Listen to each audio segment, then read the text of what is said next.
I grew up an only child, just me and my mom. She had me at an early age, 19.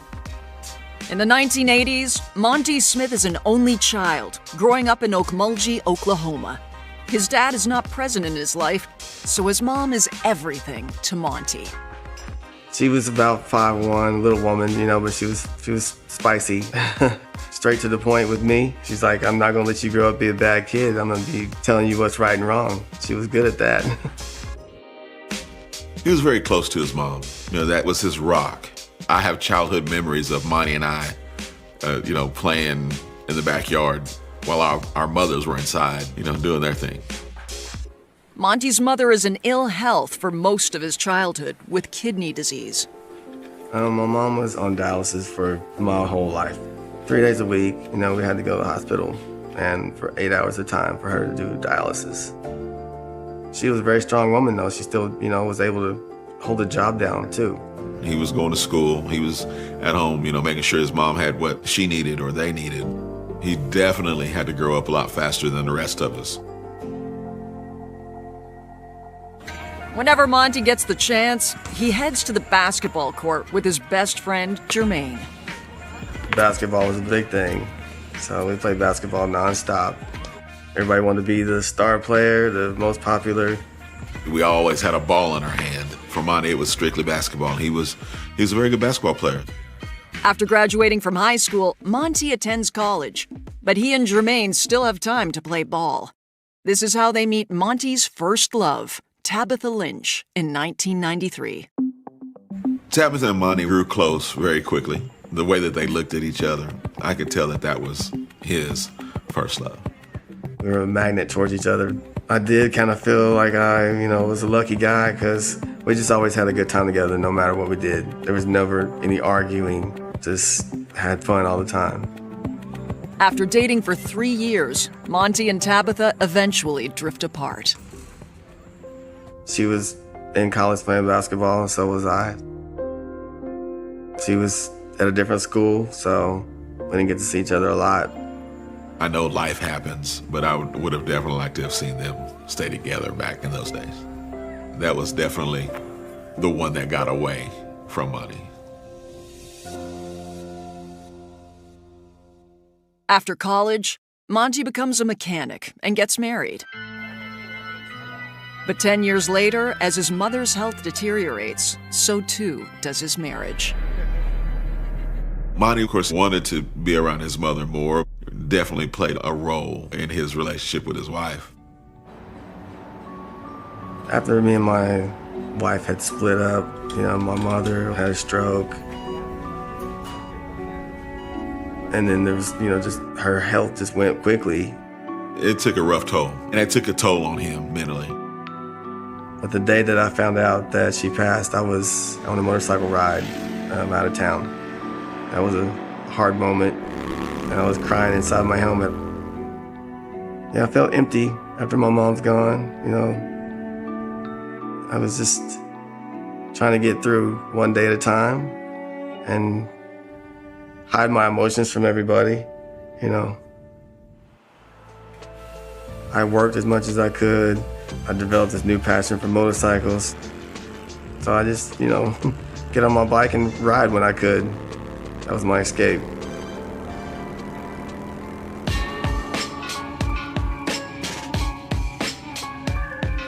On Halloween night in 2010, Monty's life begins looking up when he attends a party at a local club. So we walk in, there was a lot of good costumes there. I was standing there and someone just kind of grabbed me by my shirt, and before I can get a chance to see what was happening, I was being pulled onto the dance floor, and then never even faced me. She's just looking the other way and dancing with me. I didn't know what to think about her at first. I was like, that's kind of aggressive approach right there. So then that song was over, and I walked over to the stand by the bar area, and then she came with me. I said, my name's Monty. And she said, oh, my name's Shayna. Shayna Sims is a 22-year-old hairstylist. She was about the same height as me, and that's kind of tall for a woman. She had dark hair, pretty face. There we just kept talking. She stayed by my side for the rest of the night. That was a nice feeling to have a pretty girl like that interested in me, because I was kind of feeling down on myself a little bit, right before that happened. We went back to her house. I spent the night there with her the first night, just talking and hanging out till the sun came up.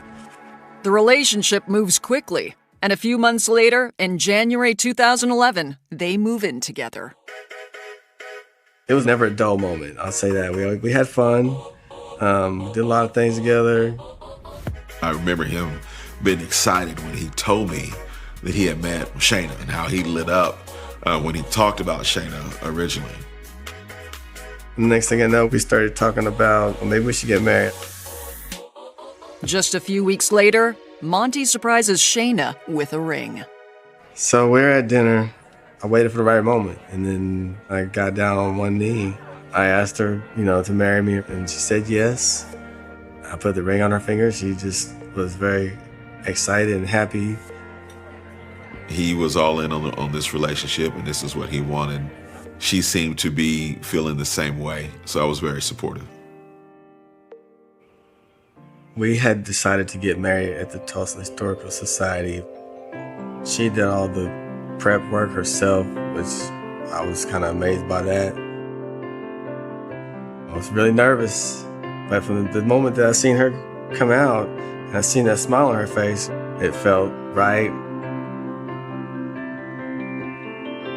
Everybody was encouraging to us. It was a great day. He wanted to be the husband and the father and the family man that he never had. So he very much looked forward to that. I had came home from work one day and she had this smile on her face. And I'm like, what are you smiling about? So I think I remember her saying, come here, I want to show you something. So she showed me the pregnancy test. It showed positive and I felt happy, excited to be a dad. As an expectant father, Monty is fully invested in Shayna having a healthy pregnancy. So he is surprised and concerned one day when he becomes aware of a potential problem. We had a doctor's appointment, just normal routine. The doctors came into the room and told us they did not support my mother taking pain medication during pregnancy. Shayna, who had been complaining of leg pain, has been self-medicating for months with Percocet and Lortabs, both highly addictive opioids. She went to a pain specialist doctor, and I was unaware of this. So I was at work at this time, so I'm pretty sure that she did not tell them that she was pregnant, and they proceeded to help her with her pain level. Her obstetrician has become aware of Shayna's drug use through routine lab tests. They could not help her anymore, that she needed to look for another doctor to help deliver her baby. I was furious. I can't believe that you could endanger your child like that. I found the medication in her purse, confronted her. I said, you're not taking any more of these right now because I'm taking them from you. So you can't have these anymore. Monty's daughter is born 6 months later. She came out, she heard my voice and stopped crying and opened her eyes and looked for me. At that moment, our bond was created. She's healthy, no problems whatsoever. I was very happy about that, and that the things that her mom had done early on did not affect her. Shayna seemed happy to be a new mom again to this pretty little girl. At that point, we had a good relationship pretty much. After my daughter was just a few months old, I switched to night shift on my job. So 3 in the evenings till midnight, working hard to provide as much as I can for my family since I'm the only one working right now. While Monty works, he believes his baby daughter is tucked safely in bed during his shift. But he is wrong. I would come home at midnight.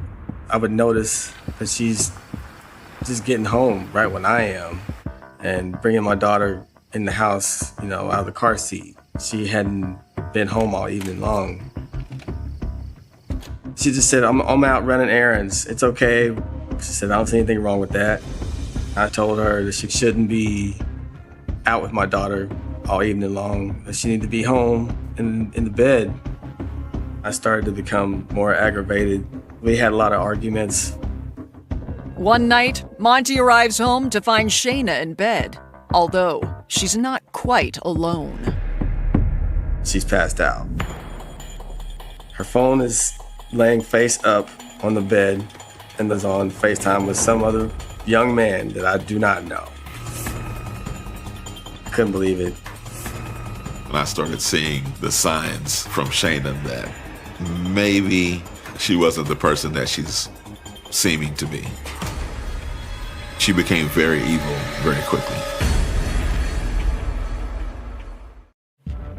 Monty Smith has just found his wife Shayna in bed and on FaceTime with another man. I look at the phone, she's passed out, unaware that I'm even right there looking at her phone. No clue. A lot of things went through my mind. But number one was, how could you? My daughter's right there in the other room. The next day, I brought it up and talked to her about it. And she said, well, I don't remember that. Denial. Monty did mention a lot that Shayna would just lie about nothing, lie to be lying. I was pretty upset, pretty angry. At this point, the trust is gone. When I hear these things myself, I'm thinking, Monty, you got to do something about this before it gets worse. And indeed, things do get worse. One day we have an argument. She's, not letting me go out the door. I said, I have to go to work. Excuse me, move out of my way. And then she says, you're not going to touch me. If you do, you're going to go to jail. And I said, what do you mean by that? This is when Shayna reveals just how low she will sink to get her own way. She's like, well, because you're black. And they're going to take you to jail before they would me.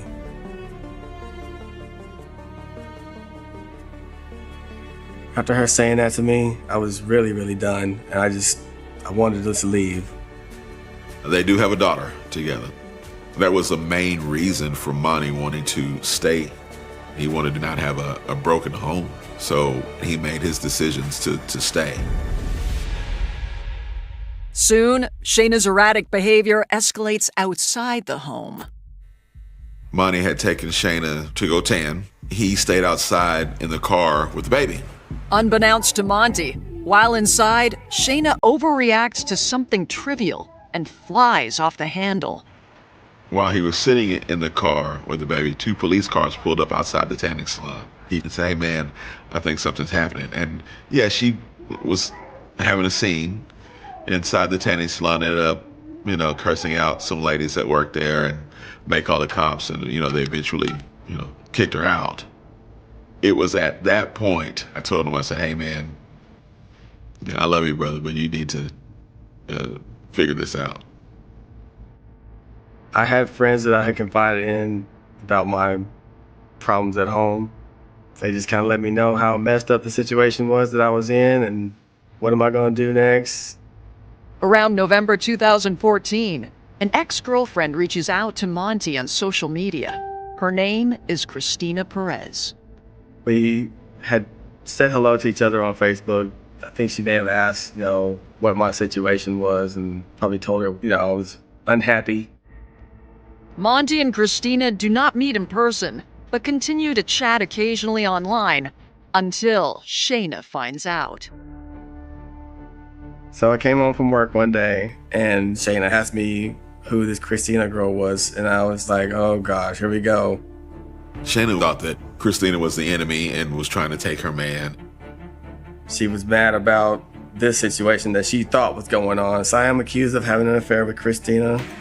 The situation escalates when Shayna tracks down Christina's home and her place of work. She's showing up at Christina's job, sitting outside, and it's getting more and more aggressive, their tone every day. And then it blew up from there. One day when I got home from work, they were talking to each other, and I could hear Christina on speakerphone saying, "I know what you did to my car, and I'm calling the police." Shayna had slashed Christina's tires. I mean, I'm blown away. I'm thinking to myself, who is this person? She was slashing this woman's tires. She was following this woman. She was doing all these crazy things to this woman who had dated her husband 5 years ago. I couldn't believe it. It first started out, with Shayna acting out in public and then escalating to slashing someone's tires. What's next? At that point, I knew that Shayna was crazy.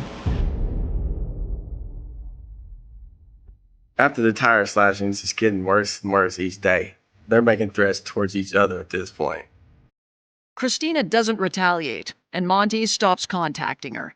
But things come to a head when Shayna decides to file a protective order against Christina. We go to the courthouse. I'm with her, me and my daughter. We're sitting in the lobby just waiting. Looked down the hallway and saw Christina. By chance, Christina is at the courthouse as well to file a protective order against Shayna. And of course, they gave each other mean looks. And the next thing I know, they're walking towards each other. And my wife is holding my daughter. And they wanted to exchange words with each other. And then they swung at each other. As soon as they throw punches at each other, I'm grabbing my daughter out of harm's way. My daughter's crying. It was quite intense. The deputies came out and separated everybody. They took them back in the holding areas until they figure out what happened. And thank goodness there was tape.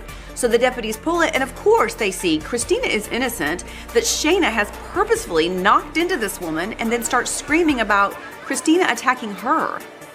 They realized that the child had been endangered in this encounter. So my wife was charged with child endangerment.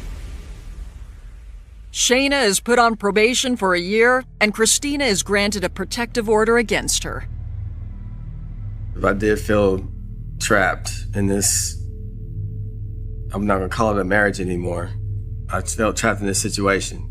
But because my daughter's involved in this, I can't just take off. Monty doesn't hear from Christina again. Meantime, out of the blue, a few months later, Monty gets a message from another girlfriend from his past, Tabitha Lynch, his first love. She had contacted me through Facebook and said, "Hey, how's it going?" We chatted a little bit and then exchanged a number to talk. Her contacting me was kind of like a breath of fresh air. It was nice to hear from her and, see how she was doing in her life. It's been over 20 years since Monty and Tabitha dated each other. Tabitha is divorced with 2 children of her own. I didn't know all the details going on in her life at this time, but she just, told me that she had kids and they were doing good. And once she found out that I was having problems with my wife, she's like, "I'd like to reach out to her and talk to her." I just didn't think it was a good idea. I didn't know what to expect from Shayna. I was like, "No, it's okay.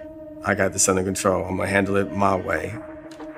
But one day after returning home from work, I walked to the door and Shayna was upset.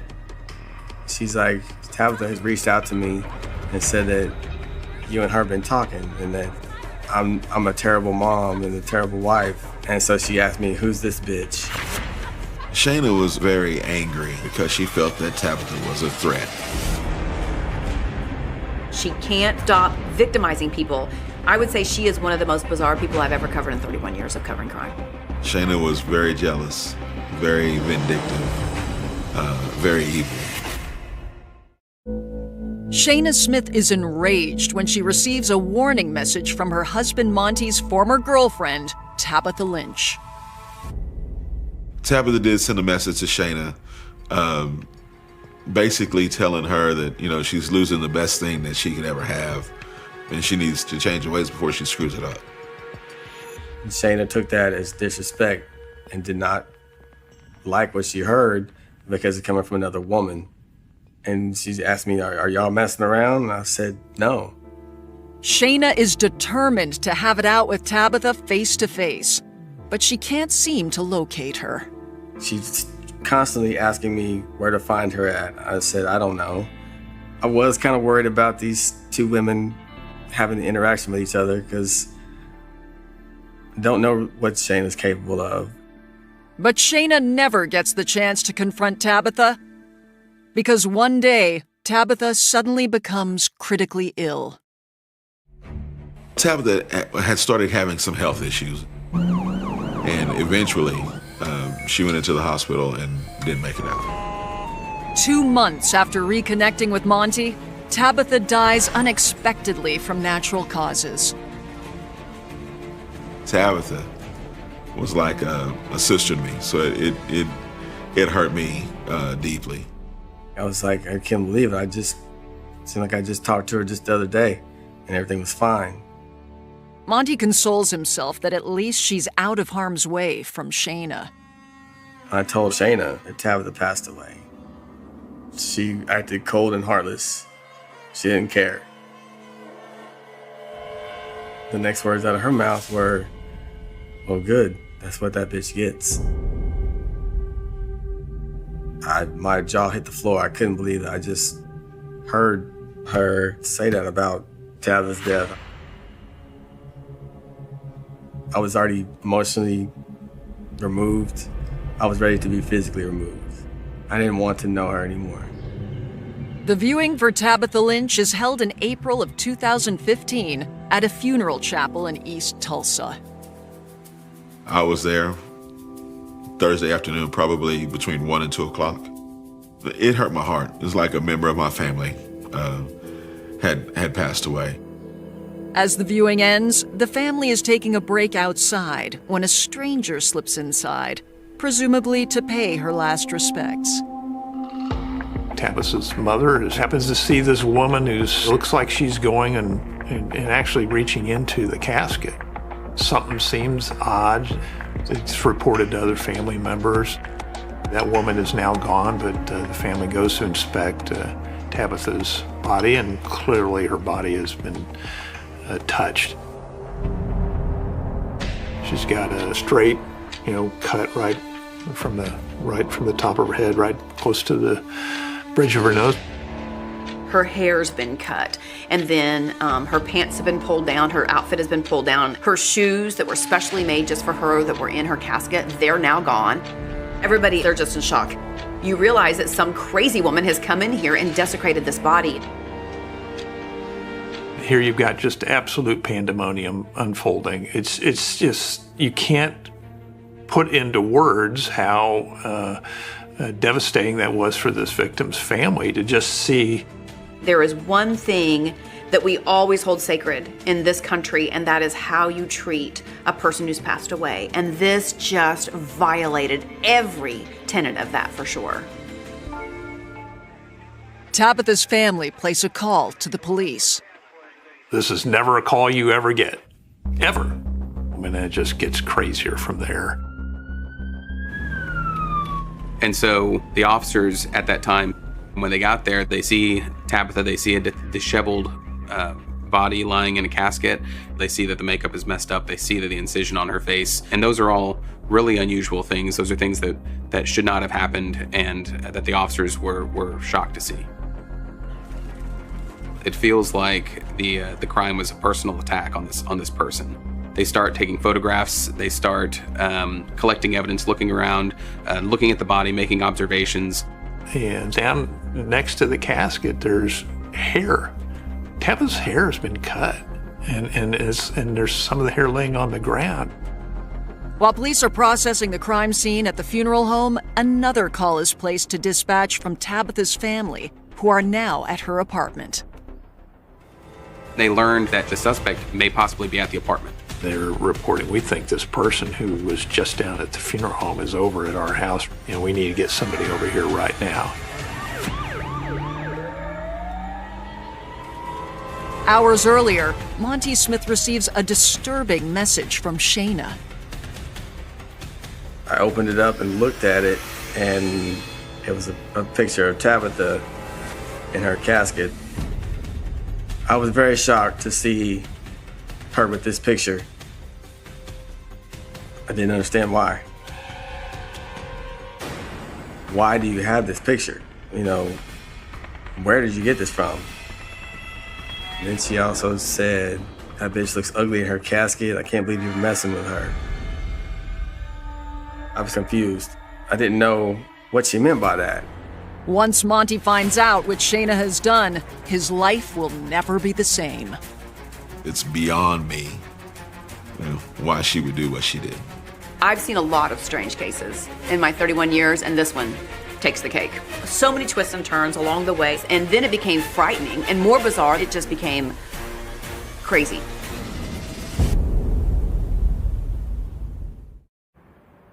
After receiving the pictures from Shayna, Monty Smith returns home to find her in a frenzied state. Shayna says, take your daughter out of the car and grab her car seat too. After I took my daughter out, she drove off. It left me and my daughter sitting there. This was probably about 5:30 in the evening. Had no clue where she was going.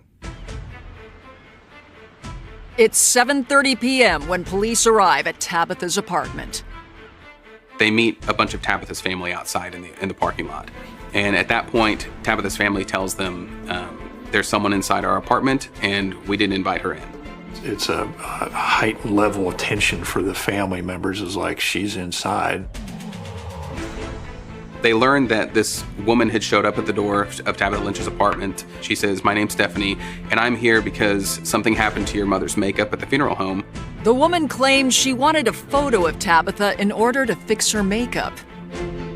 And so she makes up this ruse to get inside the apartment, and at some point, the family kind of gets suspicious. So the police go inside the apartment, and what they find is this disheveled, jittery-looking woman who appears out of place. She doesn't seem like she belongs there. Police search the suspect and discover incriminating evidence. They find a knife and a box cutter in her pockets. They find some hair in her pocket. And so it was apparent to them at that point that this person was related to what had happened at the funeral home. A few of the family members recognized this girl who identified herself as Stephanie as actually Shayna Sims. And when they start talking to police officers, they tell them that Shayna is actually the wife of Monty Smith, and Monty is a longtime friend of Tabitha Lynch. Monty is putting his daughter to bed when his phone rings. It was Shayna. Her voice was shaky. She's telling me, come save her. Then the next thing, I heard voices in the background, and she was telling them to stop and let her go. And they said, no, you're not going anywhere. And I was like, who's that in the background? What are you talking about? And she said, I'm at your dead bitch's house. You can't be. What do you mean? So I got my daughter up and I drove to Tabitha's home. As I'm driving over there, I'm still trying to wrap my head around what all just happened. And then once I arrived there, it was already chaos at that point. They have Shayna in the police car. As soon as they open the car door, she's trying to tell me that she's being accused of messing with Tabitha's body and that they're saying that she's, stole some stuff from them. She did not. That's why I told them to close the door. I didn't want to hear anymore. Police believe Shayna wanted to break into Tabitha's apartment to steal a personal item she could keep as a trophy. The next day, the Tulsa media seizes on the story. We immediately went to the scene to try to figure out what on earth was happening. And just what we learned that day, nobody in their right mind would go into a funeral home and do these terrible things to someone who's already passed away. Because what threat are they at that point? Shayna's act of desecration is so unusual that police are hard-pressed to find the correct laws with which to charge her. They initially charged her with burglary because she had entered the apartment under false pretenses. They charged her with illegal dissection because that was essentially the closest thing they could find to coming up with that cut on Tabitha's face. They told me what she was being charged with, and I'm blown away. 100% total shock. That is a whole new level of crazy. It's way beyond anything that I could ever imagine someone doing. It seems impossible, but things actually get crazier. My sergeant came in and said, "Hey, I got a message from the funeral home that we need to go out and take a look at the body again." I grabbed one of my detective partners and my sergeant, and we went out there.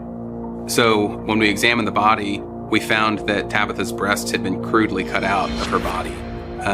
We also noticed that one of her toes was missing. I had, at that point, worked hundreds of homicides as a crime scene detective, and I had not ever seen anything like this. The investigators talk with Monty, who shows them the photographs that Shayna had texted him the previous day.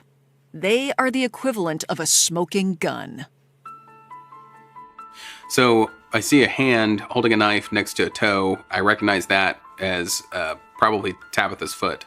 And I see there's photographs of a hand next to what I assume to be Tabitha's genitalia.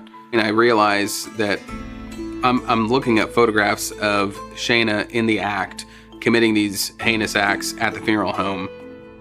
I was disturbed, kind of, heartbroken.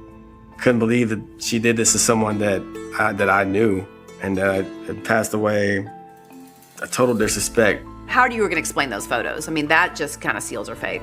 Pictures of what she's actually doing. When the case goes to trial in April 2016, Shayna is charged with 3 misdemeanors and 2 felonies. A woman accused of slashing the body of her husband's former girlfriend is expected in court today. This is a case that is revenge. This is the ex getting involved with her husband, and so she's going to do something about that. I don't remember any emotion from Shayna. The defense had tried very early on in the process to say she wasn't competent to stand trial because she's got, mental issues, but she was given a thorough exam. That was part of her pre-trial process, and she was found competent to stand trial. The defense were like, look, she's just a woman pushed over the edge like any woman would be. Her husband's having an affair, the victim is texting her and rubbing her face in it. What else would a woman do? The prosecution call a number of witnesses, including Monty. Seeing Shayna in the courtroom and being asked questions, and she's staring at me, trying to intimidate me. I answer the questions and try to get through it. And then the jury goes out. It's right before lunchtime. It's like 11:45 in the morning. And I didn't think it would take too long. So 3 hours later, almost to the minute, they called us back in the courtroom, and that's when the verdict was read. They found her guilty of all the counts. All those counts were ordered to run consecutive. It all totaled up to 16 total years. I guess you could say I felt a kind of peace. Monty divorces Shayna a year later and gets full custody of their daughter. I can't imagine, what he had to go through, what he had to tell his daughter, all the ramifications of that. That's tough. Less than 4 years into Shayna's sentence, a new law is struck in Oklahoma that gives her a loophole to appeal. Shayna Sims has been released from prison after serving 4 years of her sentence. I was like, she can't be. There's no way. I couldn't believe it. I was in shock. It was just a gut punch to everybody. It was devastating to me when I found out. I felt rage at that point. I couldn't believe it. In November 2021, Monty Smith's ex-wife Shayna Sims is set free, less than 4 years into a 16-year sentence for desecrating Tabitha Lynch's body. I was like, she can't be. There's no way. But sure enough, I did get confirmation message later that day that she was released. I actually saw a video of her being released. She just gets to walk. She spends a few years in prison for all the damage she's caused, and she gets to walk. You couldn't ask for a more devastating blow to the victim's family. It was a shock. It was really a kick in the gut that we learned that she was going to be walking free after we put this case together. To have someone walking free was tough to swallow. Shayna has been released on appeal as a result of a Supreme Court ruling known as the McGirt decision. The McGirt decision, in essence, basically told Oklahoma if somebody was a Native American, either as a defendant or as a victim, that the state of Oklahoma had no jurisdiction to handle those prosecutions. The United States Supreme Court said that the state of Oklahoma can't arrest Native Americans, our prosecutors can't prosecute crimes involving Native Americans, and so that brought into question thousands and thousands of cases over the years where a Native American was either a victim or a suspect. This new law is supposed to protect Native Americans. But what did Shayna Sims do? She figured out that Tabitha had Native American blood in her. You can't prosecute me for this crime. And literally, she got her case dismissed because of that McGirt decision. Shayna Sims, somebody has zero Native American blood in her, gets the benefit of victimizing somebody who was a Native American and walks around as though she's got no consequences. It's just so upsetting.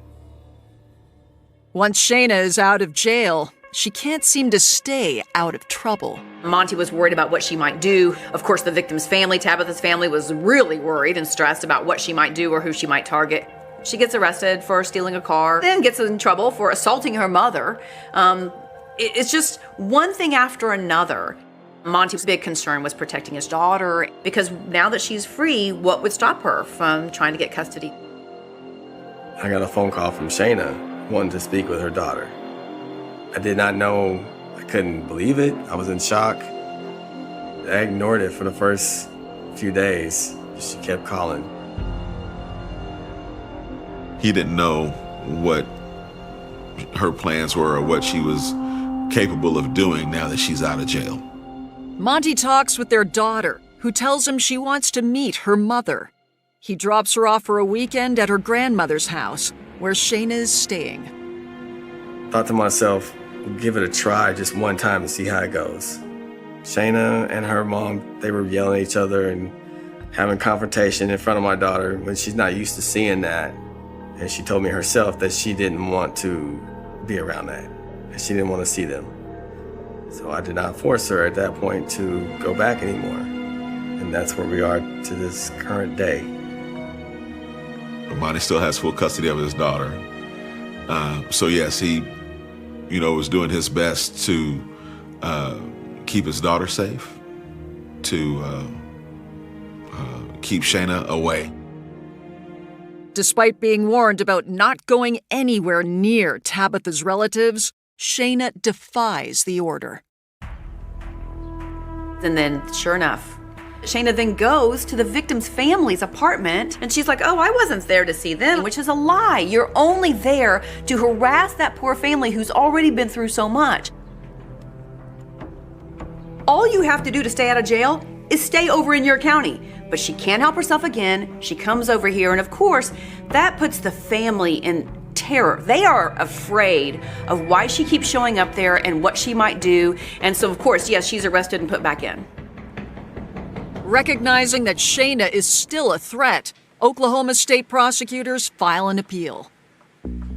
We had another case. It was called Castro Huerta, which was somebody who was clearly not a Native American, who had victimized children who were Native American. And we took that fact pattern back up to the United States Supreme Court and asked them to revisit, in essence, the McGirt decision.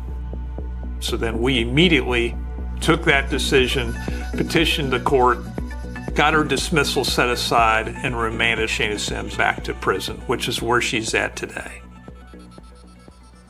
In February 2023, Shayna's sentence and conviction are reinstated, and she is sent back to prison to serve the remaining 12 years.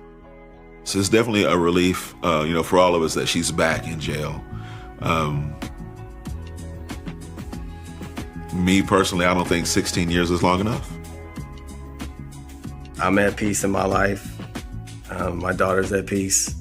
She's happy. I've never let this be a problem for her.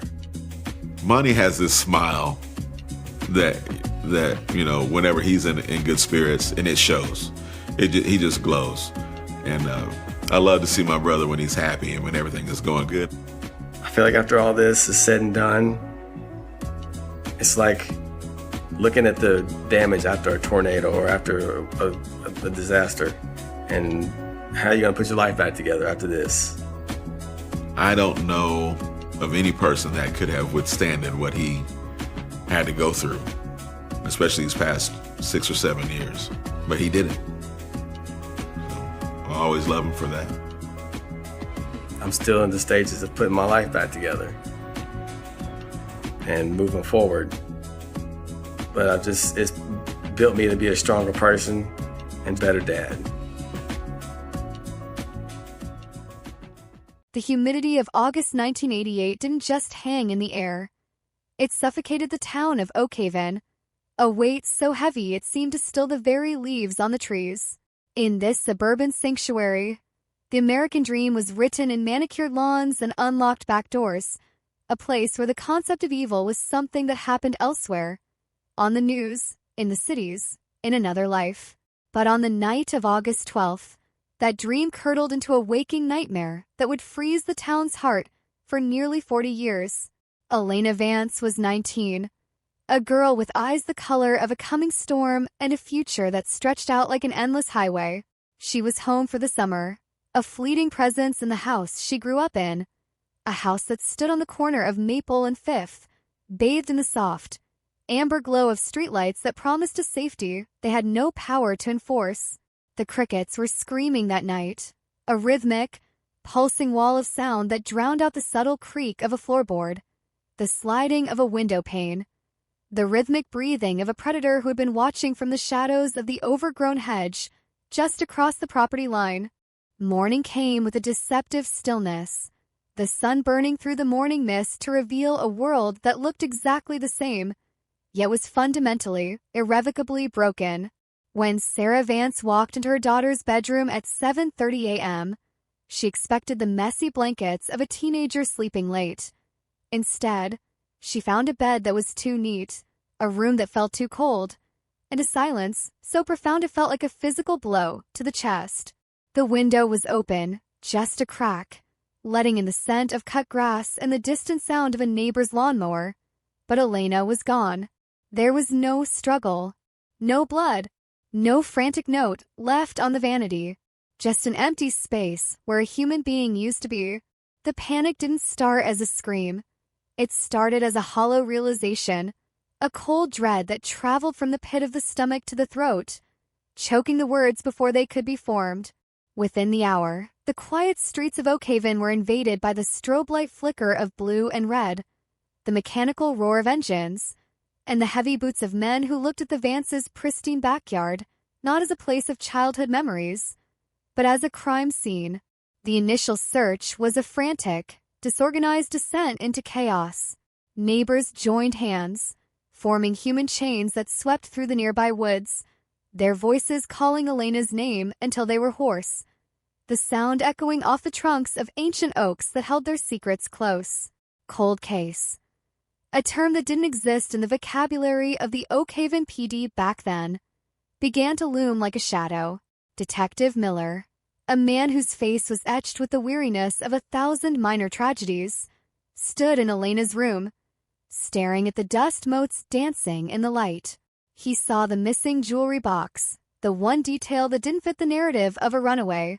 He saw the way the grass was flattened in a specific path, leading toward the northern fence, a path that stopped abruptly at the edge of a driveway belonging to a man everyone called Good Old Arthur.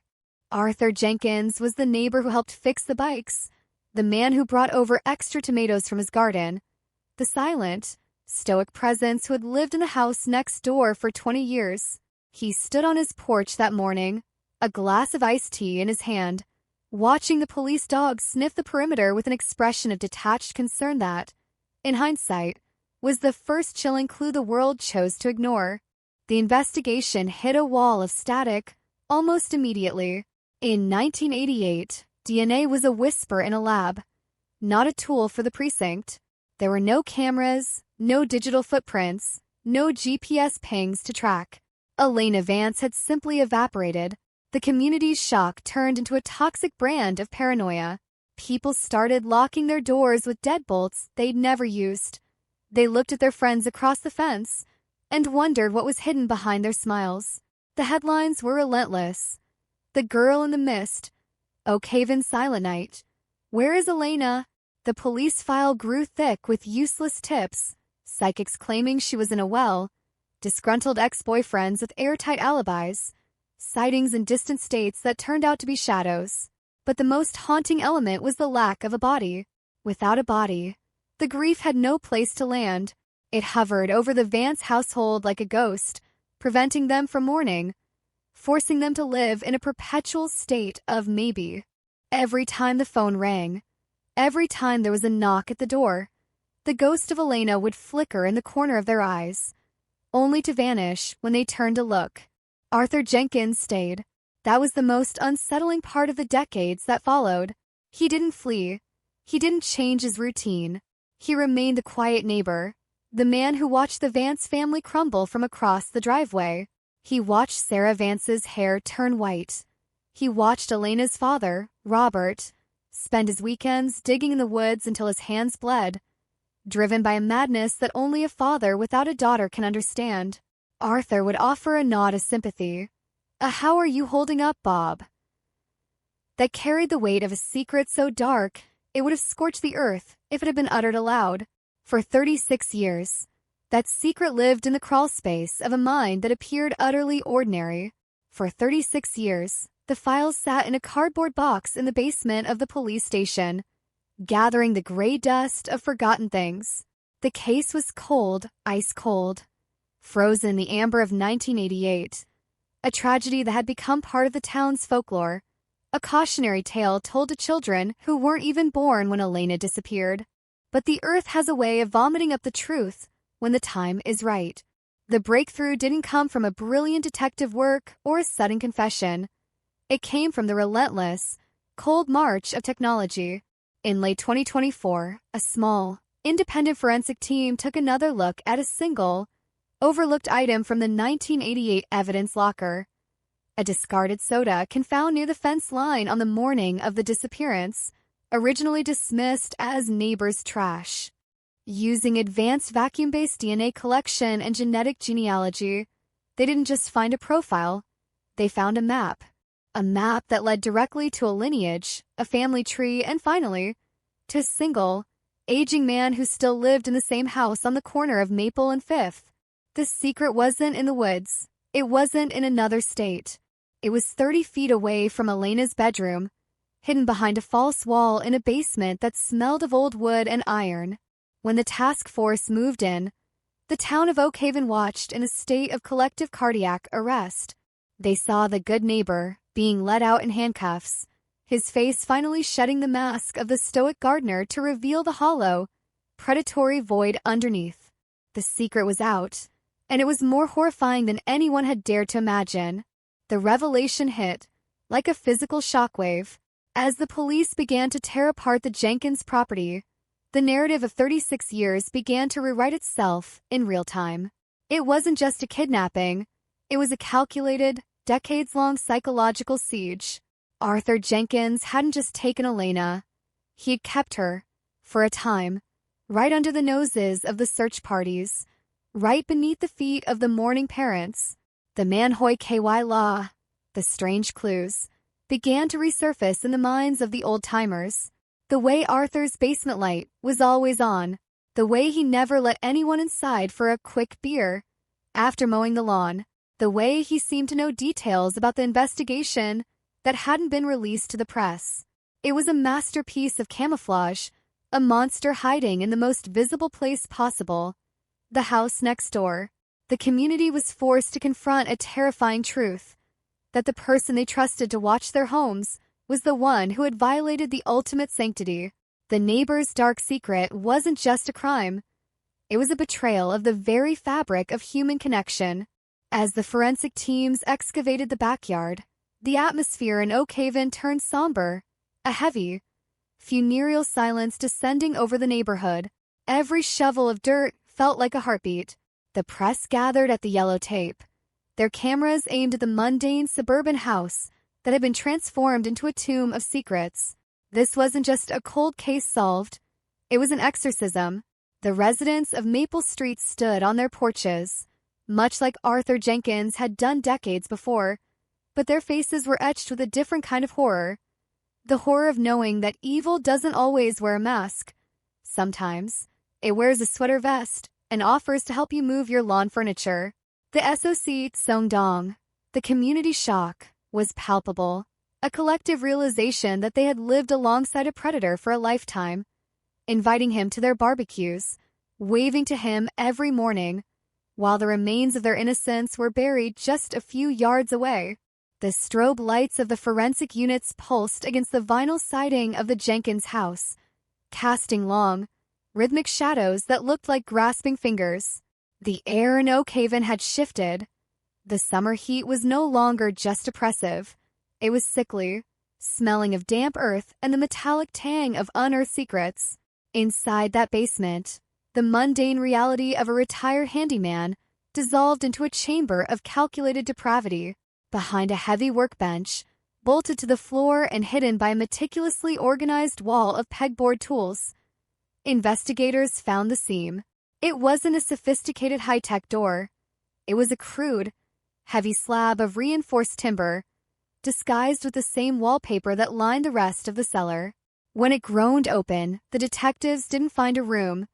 They found a time capsule of terror. The space was small, barely 6 by 8 feet, lined with sound-absorbing foam that had yellowed and crumbled with age. There was a cot, a small wooden chair, and a single light bulb hanging from a frayed wire. But it was the walls that broke the composure of even the most seasoned officers. Arthur Jenkins had papered the interior with the missing posters of Elena Vance.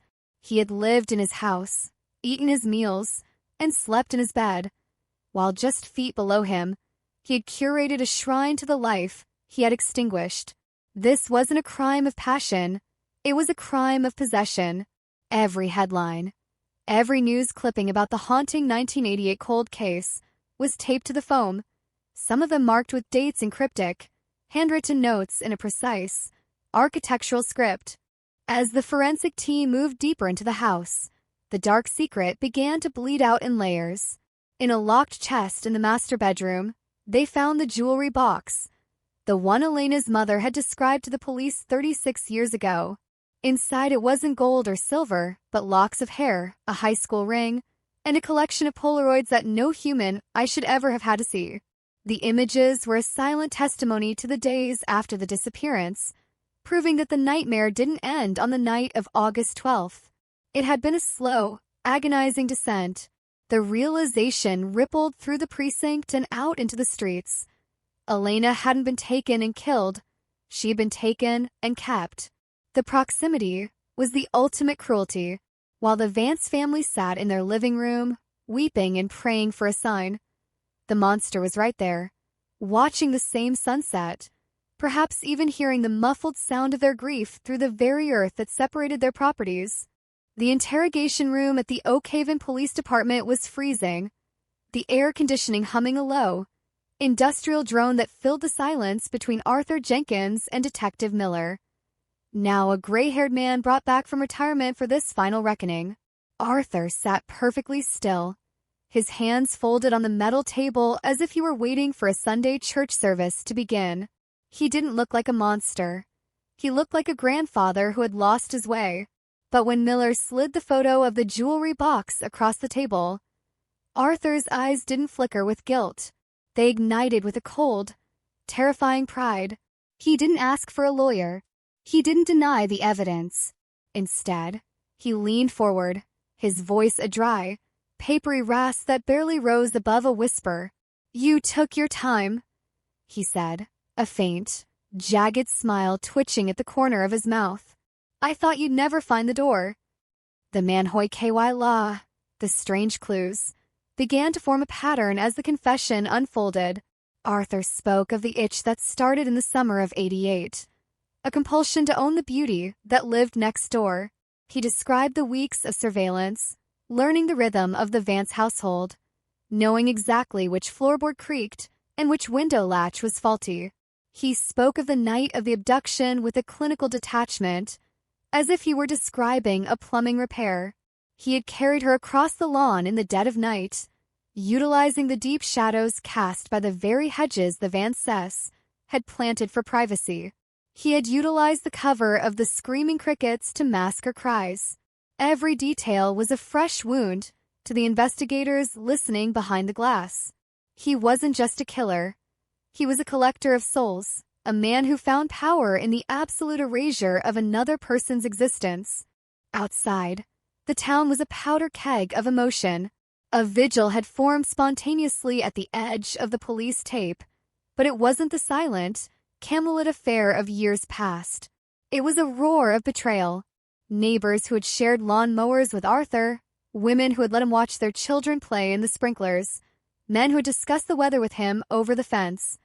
They all stood in the glare of the media lights, their faces twisted in a mixture of fury and soul-crushing guilt. The neighbors' dark secret had turned their entire history into a lie. If Arthur Jenkins was a monster, then what did that say about their ability to see the world? The collective psyche of Oakhaven was fracturing. Every good morning, and how are you, exchanged over the last 3 decades was being re-examined through a lens of blood and shadow.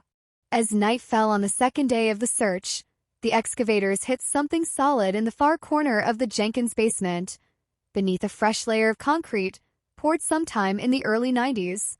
The rhythmic thud-thud-thud of the jackhammer stopped abruptly. A heavy silence descended on the scene as the lead forensic tech knelt in the dust, brushing away debris with a delicate brush. The camera crews zoomed in, their lenses catching the flash of white against the dark soil. It was a fragment, small, fragile, but unmistakable. The cold case was no longer just a file of papers and old photos. The Earth was finally giving up the physical truth of what happened to Elena Vance. The high-definition cameras captured the moment the lead detective took off his hat and bowed his head, a signal that resonated through the live broadcast and into the homes of millions.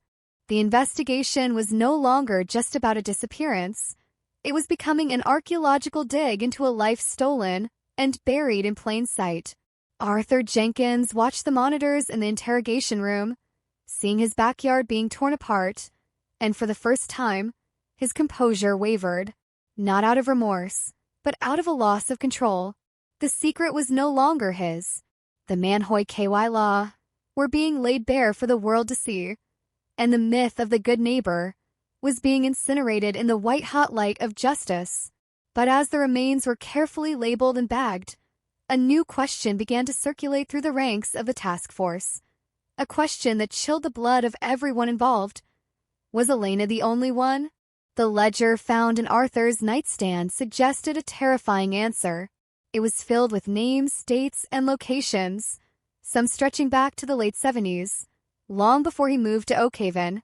The dark secret wasn't a single event, it was a career.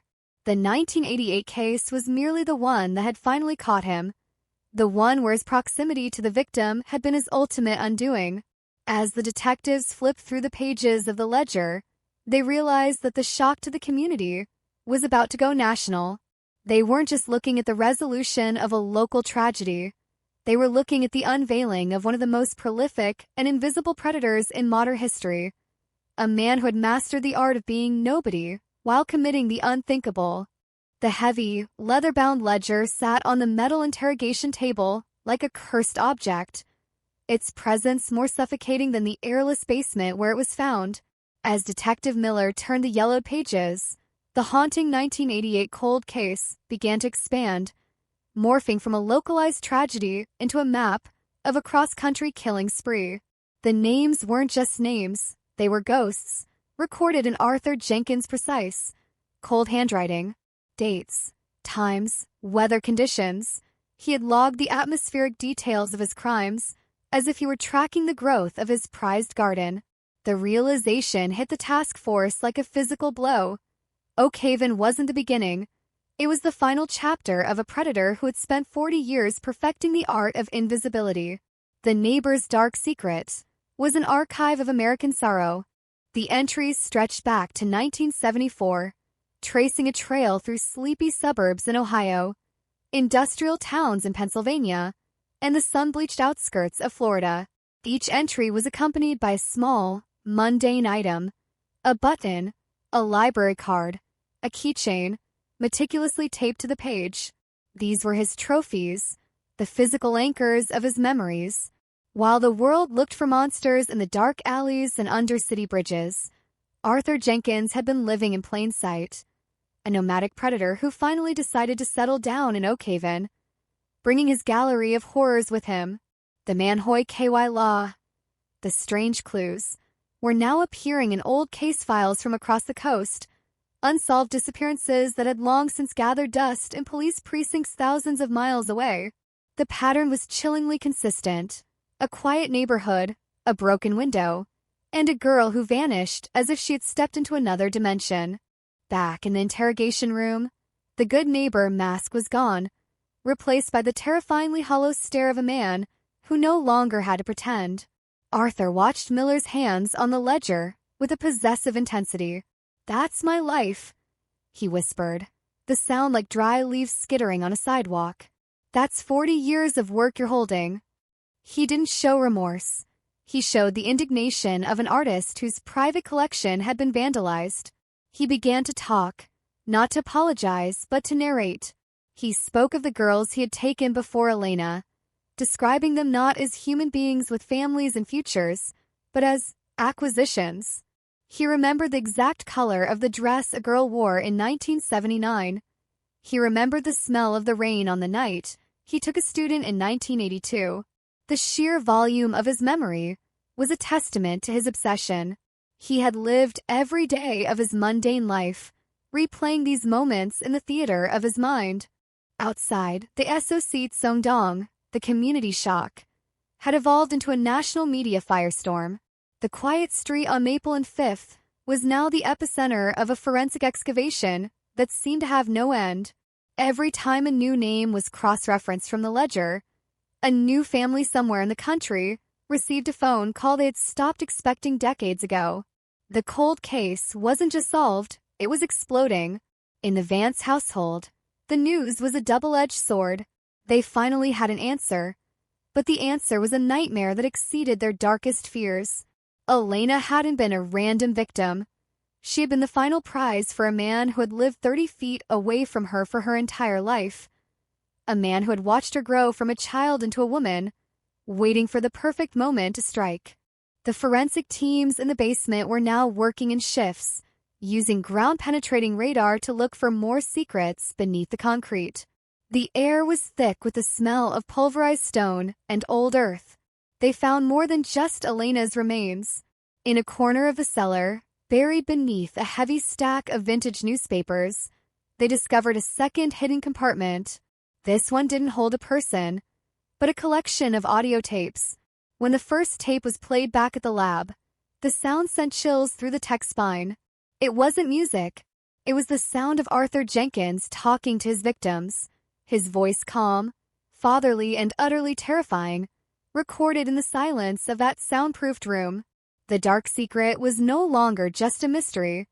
It was a documentary of depravity, a record of the psychological torture he had inflicted on those he kept in his care. As the sun began to set on the third day of the investigation, the scale of the horror was becoming clear.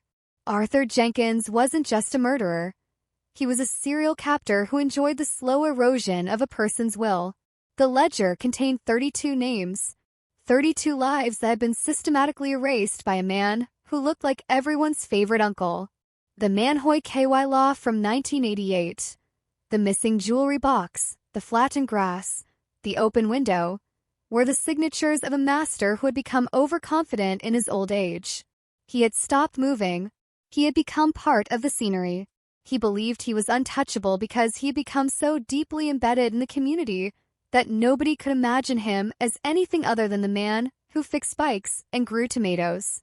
The high-definition cameras of the news helicopters circled overhead, their searchlights cutting through the dusk, illuminating the Jenkins property like a stage.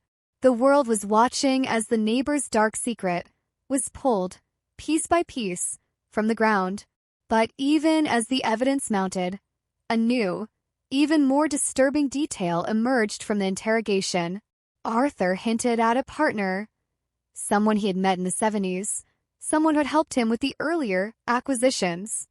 The room went dead silent. The cold case was no longer just about the man in the handcuffs. If there was another, where were they? Was there another good neighbor in another quiet town, watching the news right now, feeling the same itch that Arthur had described? The tension in Oak Haven reached a breaking point. The realization that there might be another predator still at large, perhaps even in their own town, turned the collective grief into a sharp, jagged edge of paranoia. People began to look at their neighbors again, but this time, the suspicion was deeper, more visceral. The trust that had defined their community was not just broken, it was incinerated. The SOC Sondong was no longer about what had happened in 1988. It was about what might be happening right now, behind another closed door, beneath another set of floorboards. The haunting cold case had opened a door to a darker reality that no one was prepared to face. The scratchy, analog hiss of the magnetic tape filled the forensic lab, a sound like dry winter wind blowing through dead leaves, before a voice cut through the static. A voice that made the lead technician freeze with his hand still on the volume dial. It was Arthur Jenkins, but not the frail, stuttering version of the man who had been led away in handcuffs.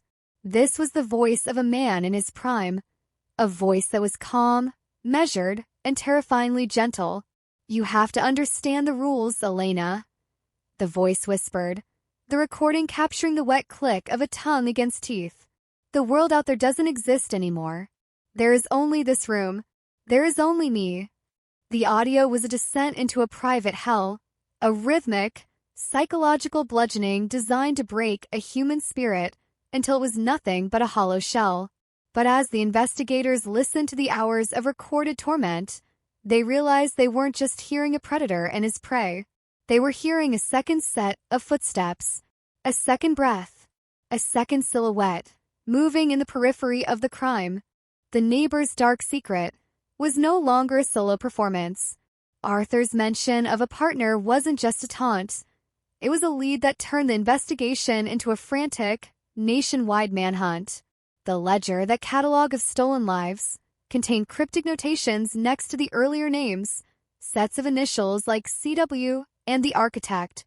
Detective Miller sat in the dim light of the precinct, his eyes burning as he stared at a photo of the soundproofed room's construction. The joins in the timber were too professional, the ventilation system too sophisticated for a man who spent his days fixing lawnmowers and bicycles. Someone had helped him build the tomb. Someone with the skills of a master carpenter. Someone who knew how to hide things in plain sight.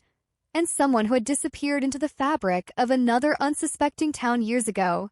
The cold case was stretching its shadow across the map, pointing toward a small town in the Pacific Northwest, where a string of similar disappearances in the late 70s had left local authorities baffled for decades. As the audio tapes were digitized and analyzed, the Manhoy KY Law, those strange clues, became even more haunting. On tape 12, recorded 3 weeks after Elena Vance disappeared in 1988, there was a muffled conversation in the background. A second male voice, deeper and more gravelly than Arthur's, could be heard laughing. "She looks like the one from 76, the voice said, a chill-inducing casualness in its tone. "The one in Portland. Same eyes." The revelation sent a shockwave through the FBI's Behavioral Analysis Unit. They weren't looking for a lone wolf. They were looking for a partnership of predators, a duo that had traveled the interstate system like ghosts, leaving a trail of missing posters in their wake. The SOC Sondong, the community shock, now had a new, sharper edge. If Arthur was the one who stayed, the one who became the neighbor, who was the one who left? And more importantly, where was he now? In Oak Haven, the atmosphere had shifted from grief to a suffocating, hypervigilant terror. The local hardware store saw a run on heavy-duty locks and security cameras. The very idea of the neighbor had been poisoned. Every man of a certain age was now a suspect in the court of public opinion. People began to dig through their own memories, looking for Manhoy KY law they had missed. They remembered the man who used to deliver the mail with a strange limp. They remembered the contractor who did the Van Cess kitchen remodel in '85 and then moved away without leaving a forwarding address. The paranoia was an infection, turning every friendly gesture into a potential trap. The haunting cold case had stripped away the town's skin, revealing the raw, pulsing nerves of a society that realized it had no idea who lived behind the curtains of the houses next door. The breakthrough for the identity of the partner didn't come from the tapes, but from a dusty box of building permits found in the basement of the Oak Haven City Hall. In 1987, a year before Elena vanished, Arthur Jenkins had filed for a basement renovation, listing a subcontractor named Charles Whitlock. Whitlock was a name that hadn't appeared in any of the original 1988 files. He was a phantom, a man who moved through the world leaving no digital footprint, a craftsman who specialized in custom storage solutions. When the FBI ran the name, they found a trail of addresses that matched the ledger's locations almost perfectly. Columbus, Pittsburgh, Jacksonville, and finally, a quiet coastal village in Oregon named Whispering Pines. The hunt was no longer cold. It was white-hot, a race against time to find a man who might still be practicing his craft, in a different cellar, under a different name. Back in the interrogation room, Detective Miller confronted Arthur with a name. "Where's Charlie Arthur? Where's the architect?" The reaction was instantaneous. Arthur's face didn't just pale, it seemed to collapse, the arrogance replaced by a primal, shaking fear. It wasn't the fear of the police or the fear of prison. It was the fear of the man he had called his partner. "You don't want to find him," Arthur stammered, his hands trembling so violently they rattled the table. "I was the one who kept them. I was the one who wanted to keep them alive. Charlie was different. He was the one who finished things." The distinction was a new level of horror. If Arthur was the keeper, his partner was the executioner. The neighbor's dark secret was a division of labor in the service of death. The news of a second suspect broke like a lightning strike. The SOC Songdong went global as Whispering Pines, Oregon, found itself under the same forensic microscope that had dismantled Oak Haven. The village was a mirror image of the Vance's neighborhood, quiet, secluded, and filled with people who prided themselves on their privacy. As the Oregon State Police surrounded a secluded cabin on the edge of the redwood forest, the world held its breath. Was this the end of the haunting cold case? Or was the rabbit hole even deeper than they imagined? The cameras followed the tactical teams as they breached the cabin, the Manhoy KY law of Arthur's ledger finally leading them to the door of the architect. But when the flashbangs subsided and the smoke cleared, the cabin was empty. The stove was still warm, a half-eaten meal sat on the table, and on the wall, pinned exactly like the posters in Arthur's basement, was a fresh, missing flyer from a nearby town, dated only 48 hours prior. The predator had bolted, but he hadn't gone far. He had left behind a Manhoy KY law of his own, a message scrawled in charcoal on the floor of the cabin's workshop. It was a single sentence that froze the hearts of every investigator on the scene. "The neighbors are always watching." The realization was sickening. Whitlock hadn't just been following the news. He had been anticipating the police. He was a man who understood the rhythm of the hunt better than the hunters themselves. The cold case solved. Headlines were premature. One half of the monster was in a cage, but the other half, the more dangerous half, was now out in the wild, fueled by the desperation of a man who had nothing left to lose. The search of the Oregon cabin revealed a terrifying symmetry with the Oak Haven house. There was no basement here, but there was a root cellar that had been modified with the same sound-absorbing foam, the same heavy timber doors, and the same chilling attention to detail. Inside, they found the architect's personal ledger, but it wasn't a list of names. It was a list of addresses.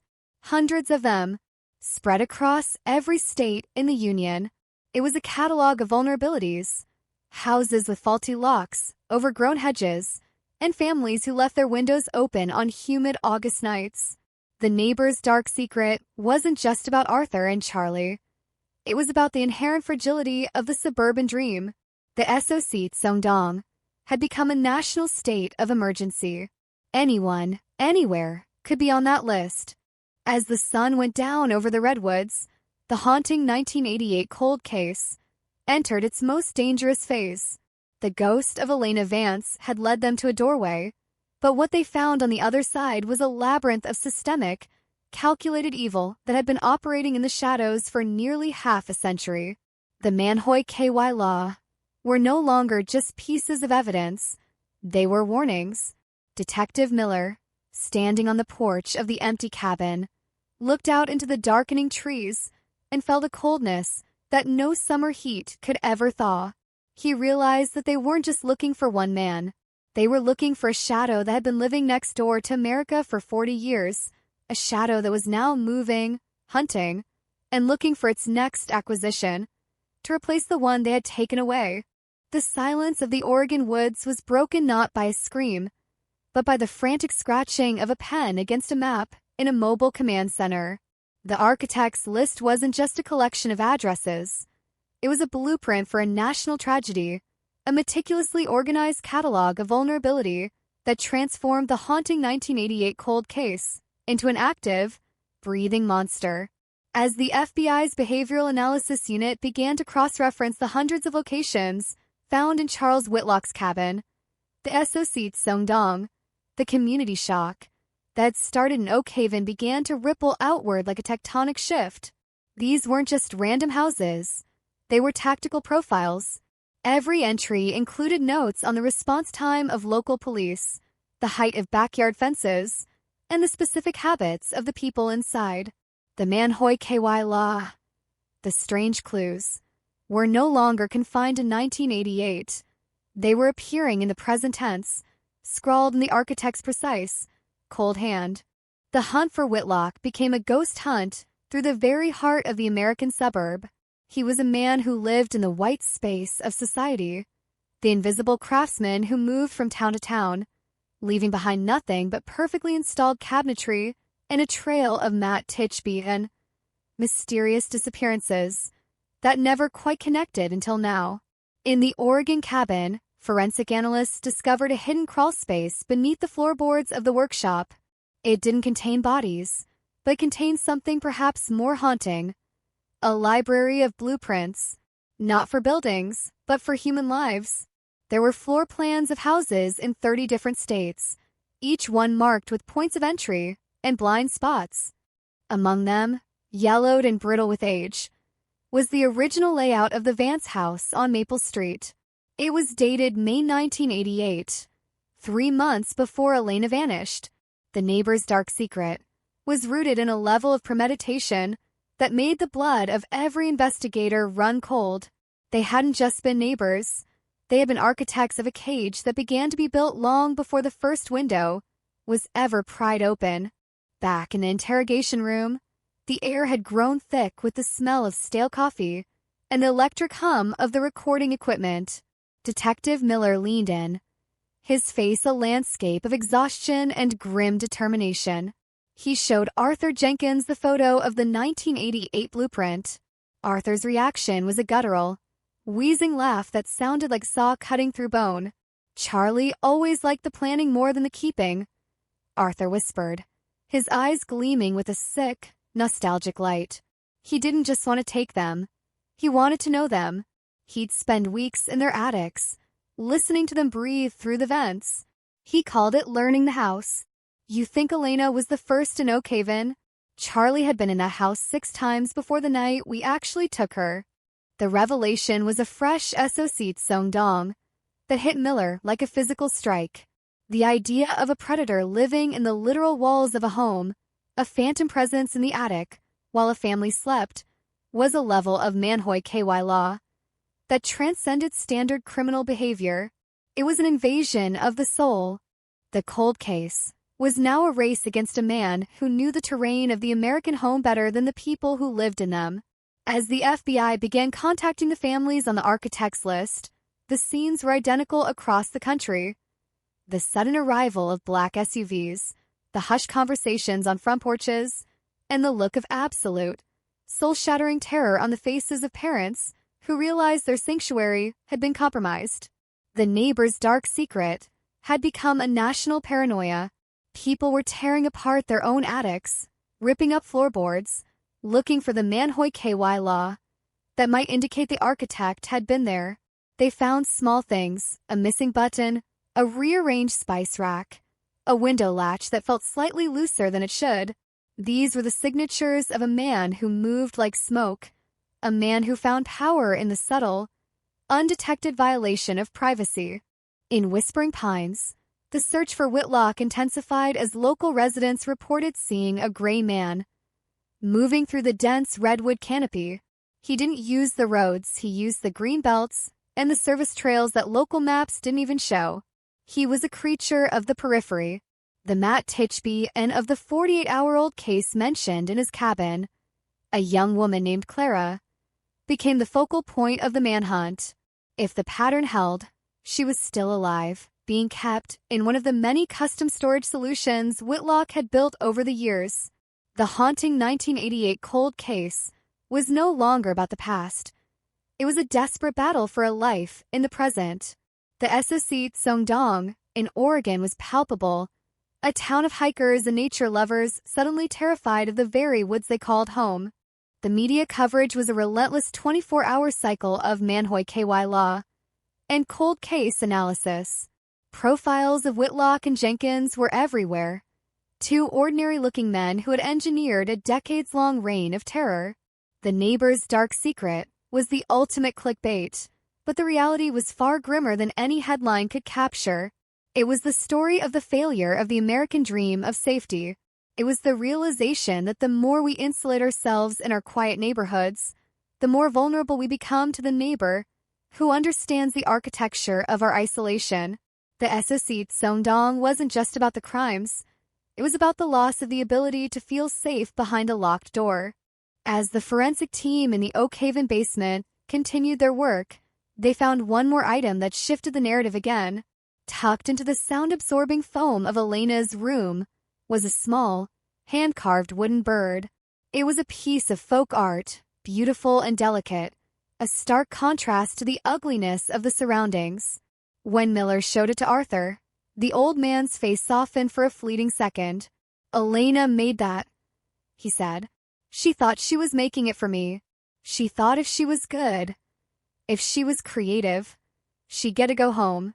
Charlie hated that bird. He said it was a sign of unbroken spirit. He wanted to burn it. I hid it from him. This small Manhoy KY law provided a heartbreaking glimpse into the psychological warfare that had occurred in that basement. Elena hadn't just been a victim. She had been a captive fighting for her humanity, with a piece of wood and a dream of the world outside. The haunting 1988 cold case was becoming a testament to the resilience of the human spirit even in the face of absolute darkness. But that resilience was being tested to its limit. The FBI discovered that Whitlock had a series of safe houses across the Pacific Northwest, properties bought under shell companies, each one outfitted with the same architectural modifications found in Oak Haven and Whispering Pines. The neighbor's dark secret was an infrastructure of evil. Each house was a potential tomb, a place where the Matt Titchby of the last 40 years might finally find a resolution. The scale was staggering. They weren't just looking for one woman. They were looking for a graveyard that spanned half a century and 3,000 miles. As the sun set over the jagged peaks of the Cascades, the tactical teams moved in on a remote property near the border. It was a house that didn't appear on any modern maps, an old ranger station that had been renovated by a man known to the locals only as the Carpenter. The Manhoy KY law. Here was a series of trail cameras that had all been pointed inward, toward the house, rather than outward toward the woods. Whitlock wasn't watching for intruders. He was watching his prize. The SOC Seongdong reached a fever pitch as the news broke that a containment breach was imminent. The world watched, breathless, as the strobe lights of the police vehicles once again cut through the darkness. A haunting echo of the night in 1988, when the nightmare first began. The neighbor's dark secret was about to be fully exposed, but the architect had one final Manhoi KY law to play. As the SWAT team breached the perimeter of the ranger station, a low, rhythmic thumping began to emanate from the ground itself. It wasn't an explosion. It was the sound of a heavy-duty industrial pump working at high speed. When they reached the cellar door, they found it had been welded shut from the inside, and water, cold, murky, and smelling of the earth, was beginning to seep out from under the frame. The architect hadn't just built a cage. He built a trap that would erase the evidence and the victim simultaneously. The cold case was culminating in a horrific race against a rising tide. A final, spiteful act of a man who would rather destroy everything than let the world see his work. The urgency of the moment was a visceral, heart-pounding reality. The Manhoi KY law of the pump, the rising water, and the welded door were the final challenges in a 40-year puzzle. Detective Miller, monitoring the situation from Oak Haven, felt the weight of every second. "Don't let the water win," he whispered to the screen, his voice cracking with the strain of 4 decades of searching. The neighbor's dark secret was at its most lethal, a monster cornered and choosing to drown its secrets in the dark. The SOC Seongdong was now a collective prayer, a unified hope that for once, the light would reach the bottom of the basement before the darkness claimed another soul. The roar of the industrial pump was a mechanical heartbeat, pulsing with a terrifying urgency as the tactical team slammed their breaching tools against the steel-reinforced door of the ranger station. This was the final, desperate climax of the haunting 1988 cold case. A 40-year pursuit narrowing down to a few frantic inches of metal and a rising tide of icy groundwater. The neighbor's dark secret had mutated into a drowning chamber. As the sledgehammer struck, water didn't just seep. It sprayed from the seams, a murky, pressurized warning that the architect had designed the sanctuary to be a tomb. Inside, the Manhoi KY law, the strange clues, were being swallowed by the flood. The sketches, the ledgers, and perhaps the life of the woman taken only 48 hours prior. Every second was a brick being added to a wall of inevitable tragedy. The door didn't just open. It buckled under the sheer force of a hydraulic ram, unleashing a torrent of dark, freezing water that knocked the lead officers back. In the flickering beam of their tactical lights, the cellar was a nightmare of submerged geometry. Racks of tools, meticulously organized, stood like skeletal remains above the waterline. And there, at the far end of the flooded chamber, was Charles Whitlock. He wasn't hiding. He was standing on a raised workbench, the water already swirling around his waist, holding a flare gun pointed not at the police, but at a series of heavy plastic drums labeled with flammable warnings. The SOC Seongdong, the community shock, was about to become a literal explosion. The architect was prepared to incinerate his legacy rather than surrender it to the light of day. "Don't move," the command echoed. But Whitlock's face was a mask of serene, terrifying detachment. He looked like any grandfather you'd see at a hardware store, yet his eyes held the void of a man who had lived in the shadows of other people's lives for half a century. "You don't understand the beauty of a finished project," he shouted over the roar of the pump, his voice devoid of the frailty Arthur Jenkins had shown. Oak Haven was just a foundation. This is the completion. Behind him, a small, terrified face appeared above the waterline. Clara, the missing girl, chained to a vertical support beam that was rapidly disappearing beneath the surface. The Manhoi KY law of her disappearance was now a visual horror that paralyzed the room for a split second. She was the final acquisition, the one meant to go down with the ship. In Oak Haven, Detective Miller watched the live feed from the body cams, his knuckles white as he gripped the edge of his desk. He saw the water, he saw the flare gun, and he saw the girl. This wasn't just a cold case solved. It was a battle for the very soul of the town. Talk him down, Miller whispered, though no one could hear him. He wants the credit. He's an architect. He wants people to see his work. The lead negotiator on the scene, sensing the same narcissistic pulse, lowered his weapon. Charles, the world knows. The negotiator called out, his voice steady despite the chaos. They know about the 88 case. They know about the ledgers. They know you were the one who really built it all. If you pull that trigger, the world never sees the blueprints. They never see the genius. It was a gamble played on the jagged edge of a monster's ego. Whitlock hesitated. The flare gun wavered.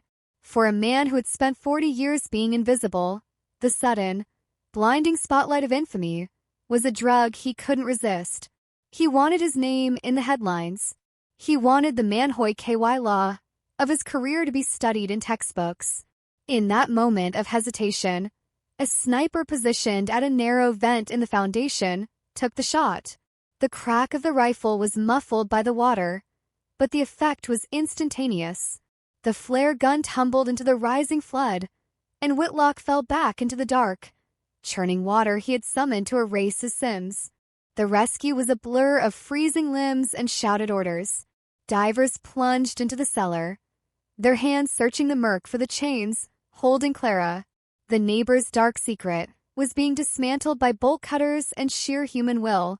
When they pulled her out, shivering and gasping, the silence that followed was more profound than the roar of the pumps. She was alive. The chain of victims that began with Elena Vance in 1988 had finally, miraculously, been broken. But as they dragged Charles Whitlock's body from the water, they realized the architect had left one final, parting gift, a waterproof container bolted to his chest, containing a single, pristine key and a set of coordinates that didn't point to Oregon or Oak Haven. The coordinates led to a remote stretch of highway in the Nevada desert, a place where the heat was as unforgiving as the Oak Haven humidity was suffocating. The haunting 1988 cold case was birthing a new mystery. The key belonged to a storage locker that had been paid for in silver coins since 1975. As the FBI moved across the state lines, the SOC Songdong transformed into a national obsession. What was in the locker? Was it more names? Or was it the one thing Arthur Jenkins had hinted at during his final hours in the interrogation room? The master file of every house they had ever learned, every attic they had ever occupied, and every family they'd watched while the world thought they were just the quiet neighbors next door? Back in Oak Haven, the news of Clara's rescue brought a somber sense of closure, but the weight of the past remained. The Vance family stood on their porch, looking at the empty, excavated lot where Arthur Jenkins' house once stood. The Manhoy KY law of their lives, the missing daughter, the decades of silence, could never be truly repaired, but the monster was gone. However, the discovery of the Nevada key meant the story was far from over. The neighbor's dark secret was a sprawling, subterranean network of trauma that spanned the continent. As the lock in Nevada was turned, the door didn't just reveal boxes. It revealed a gallery of photographs, thousands of them, taken through peepholes, vents, and windows.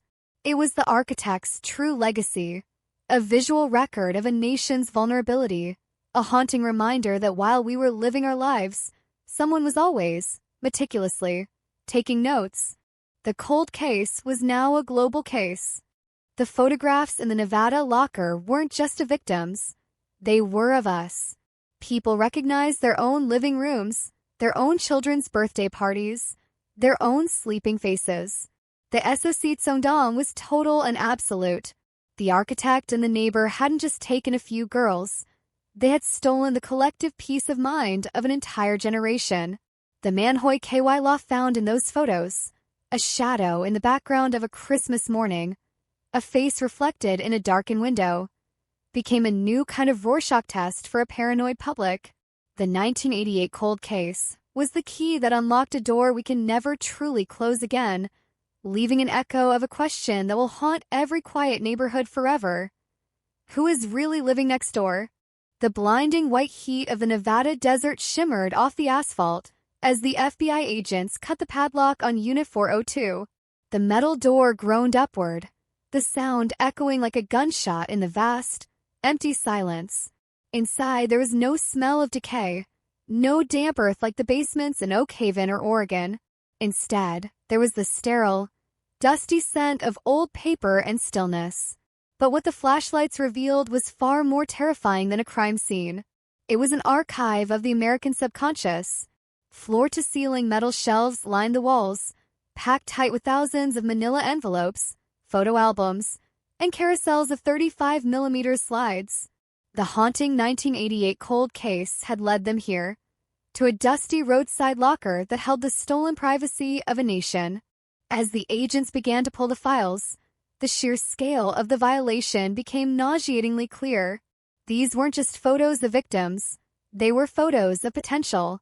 The architect, Charles Whitlock, hadn't just been hunting, he had been shopping. There were images of women jogging in parks in 1995, children playing in sandboxes in 2003, families eating dinner in well-lit kitchens in 2010. The Manhoy KY law. The strange clues were the terrifyingly mundane nature of the subjects. These people weren't posing. They were living, completely unaware that a lens was focused on them from a parked van or a distant tree line. The neighbor's dark secret was that the neighbor was always watching, always assessing, turning the intimacy of daily life into a commodity. The SOC Songdong, the community shock, hit a new, hysterical peak as the FBI began to release vague details of the locker's contents. A hotline was set up, and it crashed within minutes. The fear wasn't, "Is there a killer in my town?" anymore. It was, "Am I in a box in Nevada?" The psychological impact was devastating. The sanctity of the home, the very concept of privacy, had been obliterated. People looked at their windows, not as portals to the outside world, but as screens on which their lives were being broadcast to a predator. The cold case had metamorphosed into a collective national trauma, a feeling of having been violated by an invisible hand that had been hovering over them for 40 years.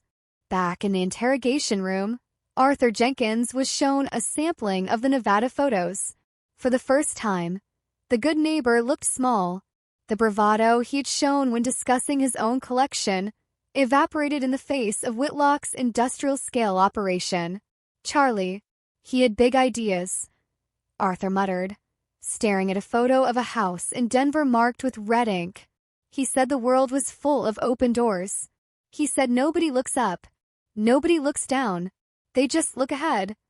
The Manhoy KY law on the back of the photos confirmed a sickening theory. Many were marked with codes like sold, reserved, or pending. The architect hadn't just been a partner, he had been a broker. The realization turned the stomach of every detective in the room. This wasn't just about two sick men. It was a marketplace. The master file, a heavy, black binder found in a fireproof safe at the back of the locker, confirmed the worst. It contained a list of transactions, dates, amounts, and cryptic references to delivery. The haunting 1988 cold case was suddenly recontextualized. Elena Vance hadn't just been taken, she had been commissioned, or at least, she was part of an inventory that was meant to be shared. The dark secret was that evil wasn't solitary, it was networked. The ledgers hinted at a circle of clients, wealthy, anonymous, and scattered across the globe, who paid for the custom storage solutions and the acquisitions that filled them. The cold case solve headline was a lie. They had caught the suppliers, but the consumers were still out there, safe in their penthouses and estates, untouched by the dirt of the crimes they had funded. As forensic accountants began to trace the money trails hidden in the Nevada files, a pattern of Manhoy KY law emerged in the banking records. Shell companies, offshore accounts, and payments routed through defunct construction firms. But one name kept appearing in the margins of the architect's notes, a name that didn't belong to a person, but to a company. Aegis Secure.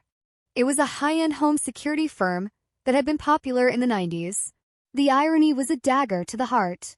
The very company people had hired to keep the monsters out had been the Trojan horse that let them in. Whitlock had worked as a consultant for them. He hadn't just picked locks, he had helped design the keys. The SOC Tsong-dong turned into a roar of betrayal. Thousands of families realized that the alarm systems protecting their children had been installed by the man who was hunting them. The neighbor's dark secret was that he was wearing a uniform you trusted. The panic was total. People were ripping keypads off their walls, smashing cameras, terrified that the blinking red light of safety was actually the unblinking eye of the architect. The trust in institutions, in the very machinery of safety, collapsed overnight. Oak Haven was no longer an isolated tragedy. It was ground zero for a betrayal that reached into the homes of millions. Then came the final, crushing blow from the Nevada locker. Tucked into the very back of the master file was a single photograph that didn't fit the pattern. It wasn't a surveillance shot. It was a Polaroid of a group of men standing in front of the Oak Haven house in 1988, raising beers in a toast. Arthur Jenkins was there. Charles Whitlock was there. But standing next to them, smiling a broad, charismatic smile, was a man the entire country recognized. He wasn't a criminal. He was a pillar of the community, a man who had gone on to become a senator, a champion of law and order. The Manhoy KY Law was the date scrawled on the bottom, August 11th, 1988, the day before Elena Vance disappeared. The room in the FBI headquarters went silent. The air was sucked out of the space. The haunting cold case had just climbed the ladder from the basement to the highest echelons of power. The neighbor's dark secret wasn't just that he was a killer. It was that he had friends in high places, friends who had perhaps protected him, friends who had ensured the investigation stayed cold for 36 years. The SOC Tsong-dong that was coming wouldn't just be about fear. It would be about a revolution. The threads of the case were leading to a tapestry of corruption, so vast it threatened to tear the country apart. The question wasn't who did it anymore. It was who knew. And the answer was staring them in the face, wearing a suit and a flag pin. The photograph lay on the metal table of the FBI war room, a glossy square of 1988 that seemed to radiate a radioactive heat. It was a picture of a summer barbecue, the kind that filled shoeboxes and attics all across America. Red plastic cups, the smoke of a grill, the golden hour light filtering through the trees. But the faces in the frame turned the nostalgia into a horror show. There was Arthur Jenkins, younger, his eyes sharp and predatory. There was Charles Whitlock, the architect, looking at the camera with a detached amusement. And there, with his arm draped casually over the shoulders of the men who built the torture chamber, was Julian Sterling. Today, the world knew him as Senator Sterling, the tough-on-crime crusader, the man who had built a career on the promise of safe streets. But in that frozen moment of time, dated August 11th, 1988, exactly 24 hours before Elena Vance vanished, he wasn't a statesman. He was a friend. He was an insider. The haunting 1988 cold case had just breached the firewall of the ruling class. The silence that descended on the task force was heavy, suffocating, the sound of careers ending and worldviews shattering. This wasn't just a lead, it was a landmine. The neighbor's dark secret wasn't merely that a monster lived next door. It was that the monster was protected by the very people elected to hunt him. The implication was a sickening vertigo. The reason the Oak Haven investigation had hit so many walls in the 80s, the reason the Manhoy KY La, the strange clues, were lost in transit, the reason the tips were ignored wasn't incompetence. It was containment. The cold case had been kept cold by a hand from above, a hand that was now signing legislation in Washington, D.C. The realization hit Detective Miller like a physical blow to the chest. They hadn't just been fighting a killer. They had been fighting a cover-up that had lasted 36 years. Within an hour of the identification, the invisible immune system of the state began to react. It started with a phone call to the assistant director, taken in a glass-walled office with the blinds suddenly drawn. Then came the digital glitches. The master file from the Nevada locker, which was being uploaded to the secure federal database, suddenly froze. Corruption error. The screen blinked, a mundane message masking a digital purge. Then came the physical intimidation. Agents in dark suits, men who didn't carry badges but carried the weight of absolute authority, arrived at the precinct. They weren't there to help. They were there to secure sensitive materials. They swept the evidence tables, boxing up the ledgers, the photos, and the Nevada hard drives, citing national security concerns linked to the senator's clearance level. The investigation was being suffocated in real time. The SOC Songdong, the community shock, would be managed, sanitized, and erased if they didn't act fast. Miller stood in the hallway, watching the evidence of a lifetime being carted away by the faceless bureaucrats of the cover-up. He felt the cold rage of a man who has stared into the abyss and is now being told it doesn't exist. He locked eyes with his team, young analysts, seasoned detectives, all of them realizing that their oaths to justice were being tested against their instinct for self-preservation. They had a choice.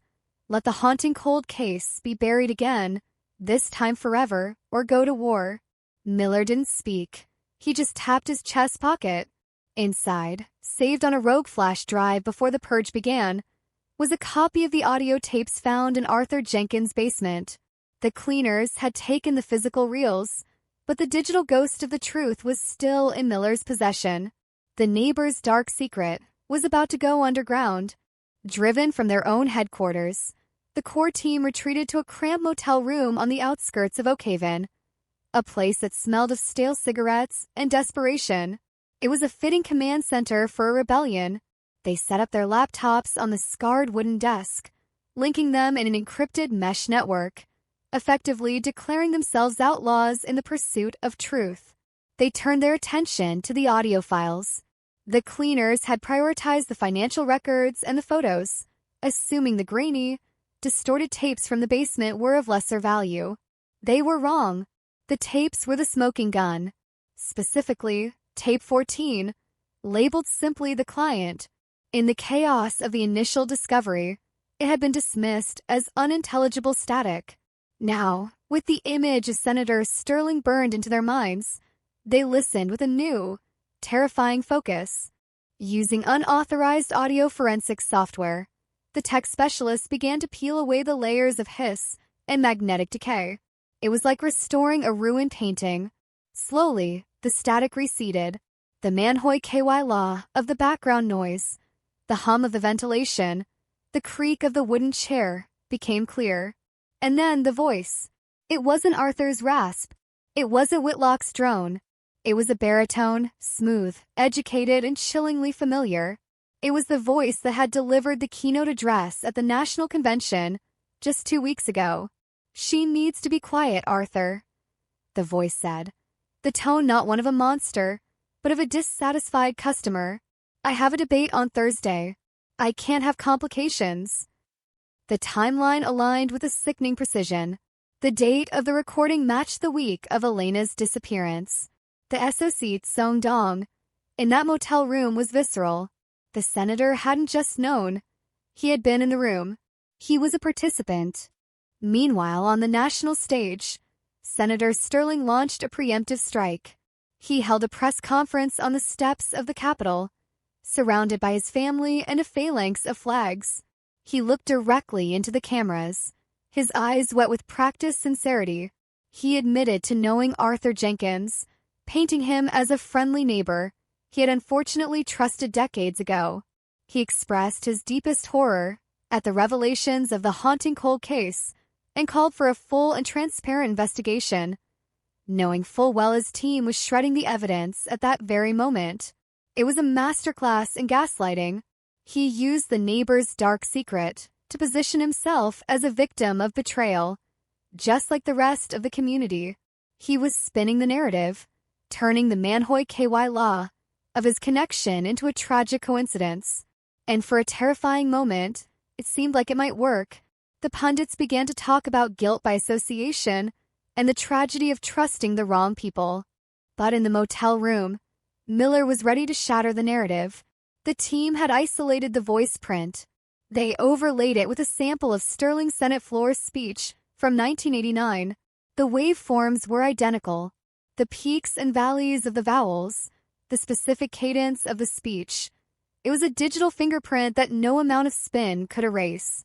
The cold case had produced irrefutable proof, but they had no way to deliver it. The official channels were compromised.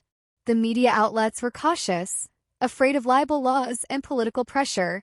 They needed a direct line to the public, a way to bypass the gatekeepers who were protecting the architect's most powerful client. Miller made the call. He didn't call the Department of Justice. He called the local Oak Haven reporter who had been covering the case since day one, a young woman named Sarah who had refused to let the story die when the national cameras looked away. "Meet me at the excavation site," Miller told her. "Bring your live unit, and don't tell your editor." It was a career-ending move, a breach of protocol that would likely see him indicted. But Miller looked at the photo of Elena Vance one last time. She had been 19. She had been alone in the dark. He wasn't going to leave her there. The scene at the excavation site was eerie. The pit where Arthur's house once stood, now a scar in the earth surrounded by yellow tape and silence. When Sarah arrived, breathless and confused, Miller handed her the flash drive. "This goes out raw," he said, his voice steady. "No edits. No commentary. Just play the tape."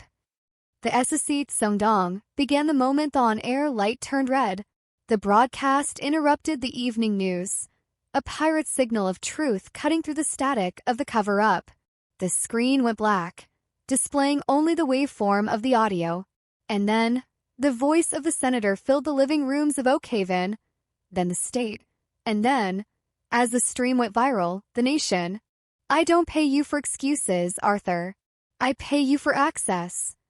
The words hung in the air, undeniable and grotesque. The juxtaposition of the senator's public persona with the private depravity of the recording was a psychological shockwave. The neighbor's dark secret was stripped of its disguise. The country listened as their elected official bargained for the body of a teenage girl. The Manhoy KY law. The strange clues were no longer abstract. They were the currency of a transaction. The cold case wasn't just solved, it was detonating. The reaction was instantaneous. In Oak Haven, the grief turned into a riotous fury.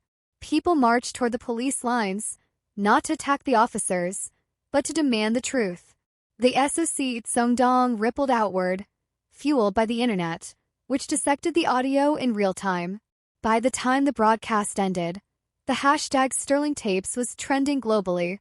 The senator's press conference was replayed, but now, his sincere words sounded like the hiss of a snake. The cover-up had failed. The cleaners couldn't scrub the internet. They couldn't silence a million people who had just heard the devil speak with the voice of a leader. As the sun set, the FBI agents who had tried to suppress the evidence found themselves surrounded, not by criminals, but by the glare of the world's attention. The Department of Justice was forced to issue a statement, announcing a special prosecutor.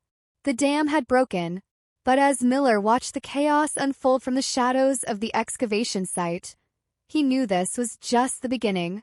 The tape had ended with a sound that sent a final chill down his spine. It was the sound of a door opening and another voice, a woman's voice, cultured and commanding, entering the room. "Is it done, Julian?" she had asked. The senator wasn't the top of the pyramid. He was just another layer. The haunting 1988 cold case had exposed a network, a club of elites who used men like Arthur Jenkins as their procurers. The master file might be gone, but the voices remained, and the hunt for the rest of the club had just begun. The broadcast of the Sterling Tapes didn't just break the news cycle. It shattered the reality of the nation. In Oak Haven, the transmission ended, but the silence that followed was heavier than the humid air of 1988 had ever been. It was the silence of a collective intake of breath before a scream. Then the scream came.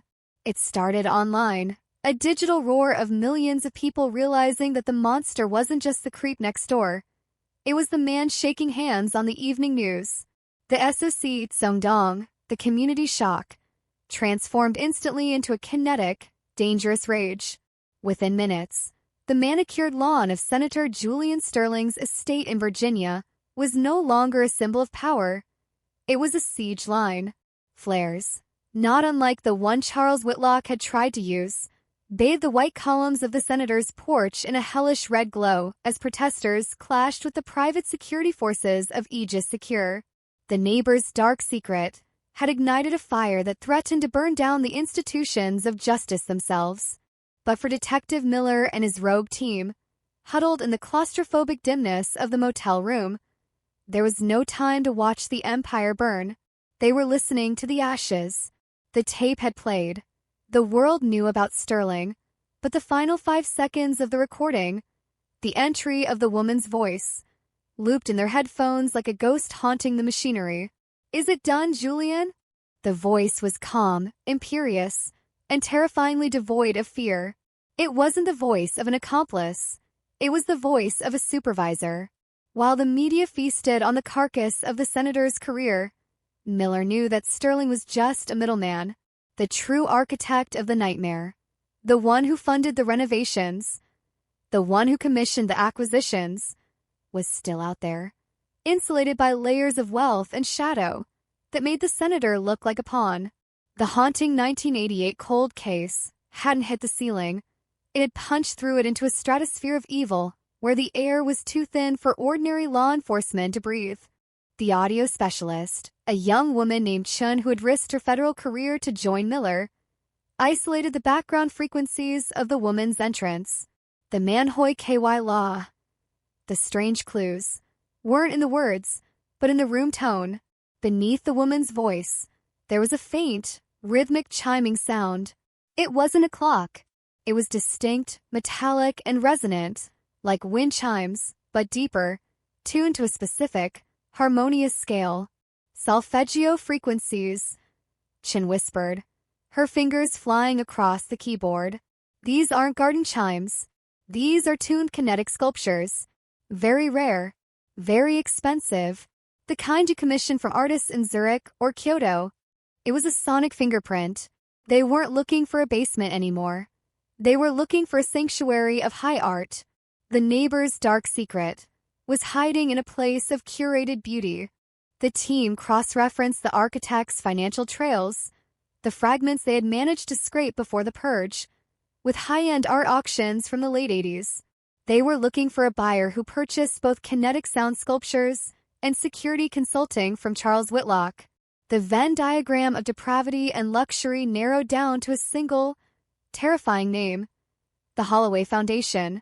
Catherine Holloway, the matron of the arts, a woman whose face had graced the covers of philanthropy magazines for 40 years, a woman known for funding orphanages, hospitals, and safe houses for at-risk youth. The irony hit the room like a physical nausea. The woman who was publicly celebrated for saving children was the same woman who had walked into a torture chamber in 1988 and asked if the work was done. The cold case had revealed the ultimate camouflage: absolute, unimpeachable benevolence. But the investigation was no longer a one-way street. The cleaners, the shadowy agents who had swept the precinct, had tracked the IP address of the leak. The motel's flimsy door was the only thing separating Miller's team from a disappearance of their own. The SOC Tsongdong outside provided their only cover. As the tires of black SUVs screeched into the motel parking lot, Miller grabbed the hard drives. "Move!" he shouted, the command breaking the trance of the horror they had uncovered. They scrambled out the back window, dropping into the alleyway just as the front door was kicked in. The sound of splintering wood was followed by the suppressed whip-thwip of silenced weapons firing into the empty hard drives left behind as decoys. This wasn't police work anymore. It was urban warfare. The Manhoy KY law had led them into the crosshairs of a private army that operated with the efficiency of a death squad. They fled into the night, blending into the chaos of the protests that had erupted in the city center. The streets were choked with tear gas and chanting crowds, a surreal backdrop to their desperate flight. They were fugitives in a world that was celebrating them as heroes, unable to stop and explain that the war wasn't over. They needed a safe harbor, a place off the grid. Miller drove them to an abandoned radio tower in the hills overlooking Oak Haven, a relic of the analog age that he used to use for unauthorized surveillance in his Vice Squad days. There, amidst the rust and the bird nests, they set up their final command post. The view from the tower offered a panorama of the town. The dark patch of woods where Elena was found, the empty lot of Arthur's house, and in the distance, the glittering lights of the city, where Catherine Holloway sat in her penthouse, likely watching the same news feeds with the cold detachment of a spider watching a fly struggle in a web she had spun decades ago. The focus shifted to the aviary. In the fragmented notes from the Nevada locker, the term appeared repeatedly next to the Holloway accounts. Delivery to the aviary. Maintenance at the aviary. It sounded like another safe house, perhaps a remote estate, but as they dug into the Holloway Foundation's property records, they found nothing by that name. It was a ghost property. It was Chin who found the Manhoy KY law that cracked the code.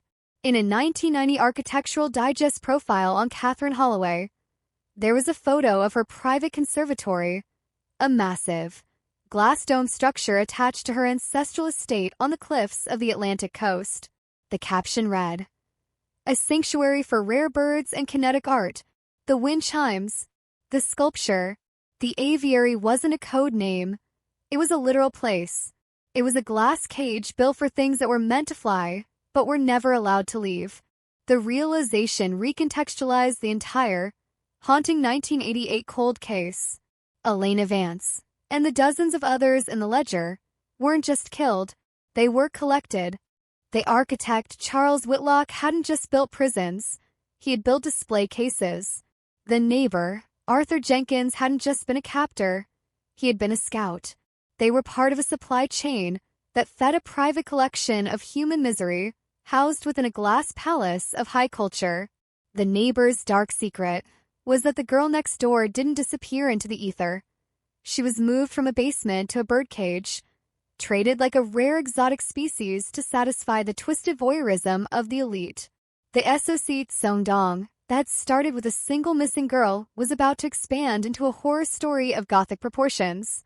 Miller looked at his team. They were exhausted, terrified, and hunted. But the image of the aviary, a beautiful, glass prison overlooking the sea, fueled a new kind of resolve. They couldn't just leak this. A leak would be spun.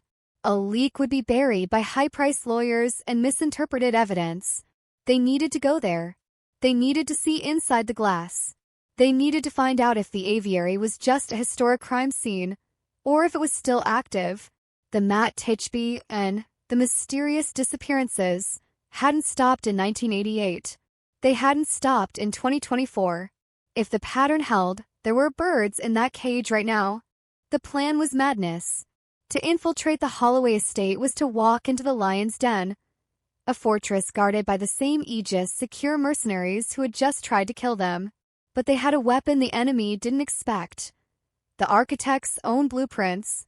Among the digital files they had saved was a schematic for a climate control retrofit for the Holloway Conservatory, dated 1992. It showed the ventilation shafts, the service tunnels, and the blind spots in the security grid. Blind spots that Whitlock had intentionally left, perhaps as insurance, or perhaps because he simply couldn't resist leaving a back door in his own masterpiece. The Manhoy KY law, of a dead serial killer's ego, was their only key to the castle. As they prepared to move, the news broke that Senator Sterling had been found dead in his cell. Suicide. The official report said. The SOC Songdong convulsed again. The public cheered for justice, but Miller knew better. Sterling hadn't killed himself. He had been cleaned. The woman on the tape, Catherine Holloway, was cutting loose ends. She was burning the bridges that led to her. The death of the senator was a message. Anyone who could speak was being silenced. This wasn't a crumbling empire. It was a fortress raising its drawbridge. The cold case was entering its final, lethal phase. The time for investigation was over. The time for extraction had begun. They loaded into a battered van, leaving the safety of the radio tower for the long drive to the coast. The journey was a descent into a paranoid fever dream. Every headlight in the rearview mirror looked like a hit squad. Every news bulletin about the fugitive hackers, as the media was now labeling them, felt like a tightening noose. But as the landscape shifted from the suburbs to the rugged, windswept cliffs of the Atlantic, the atmosphere changed. The air smelled of salt and impending storms. The haunting 1988 cold case had started in the stifling heat of a landlocked summer, and it was ending here, at the edge of the world, where the ocean battered the rocks with a violence that matched the beating of their hearts. When they finally saw the estate, it was a monolith of stone and glass rising from the mist. The aviary glowed with a soft, amber light, a beacon of perverse beauty against the dark sky. Through the high-powered lens of their surveillance gear, they could see movement inside the dome. Shadows, silhouettes, and then a flash of color. Not a bird, but a dress. A yellow dress. The same color Elena Vance was wearing the night she vanished. It was a hallucination, surely. A trick of the light. Or perhaps it was the ultimate Manhoy KY law. A ghost, or a new victim, dressed to play the part of the one who got away. The neighbor's dark secret was alive and well, pulsating behind the glass walls of the philanthropist's garden. Miller chambered around in his service weapon, the click sounding loud in the coastal wind. "We don't leave until we break the glass," he said. It wasn't a police order. It was a vow. The SOC Song Dong had demanded answers, but Miller was here for something more primal. He was here to look the devil in the eye. The devil who wore diamonds and donated to charities, and tear her world apart, pain by pain.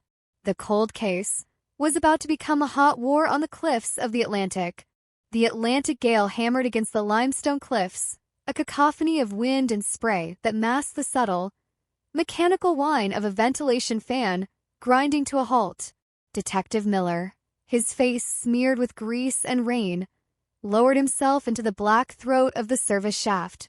This was the architect's back door, a flaw in the perfection of the Holloway estate, deliberately sketched into the blueprints of 1992 by a man who couldn't resist leaving a way to revisit his masterpiece.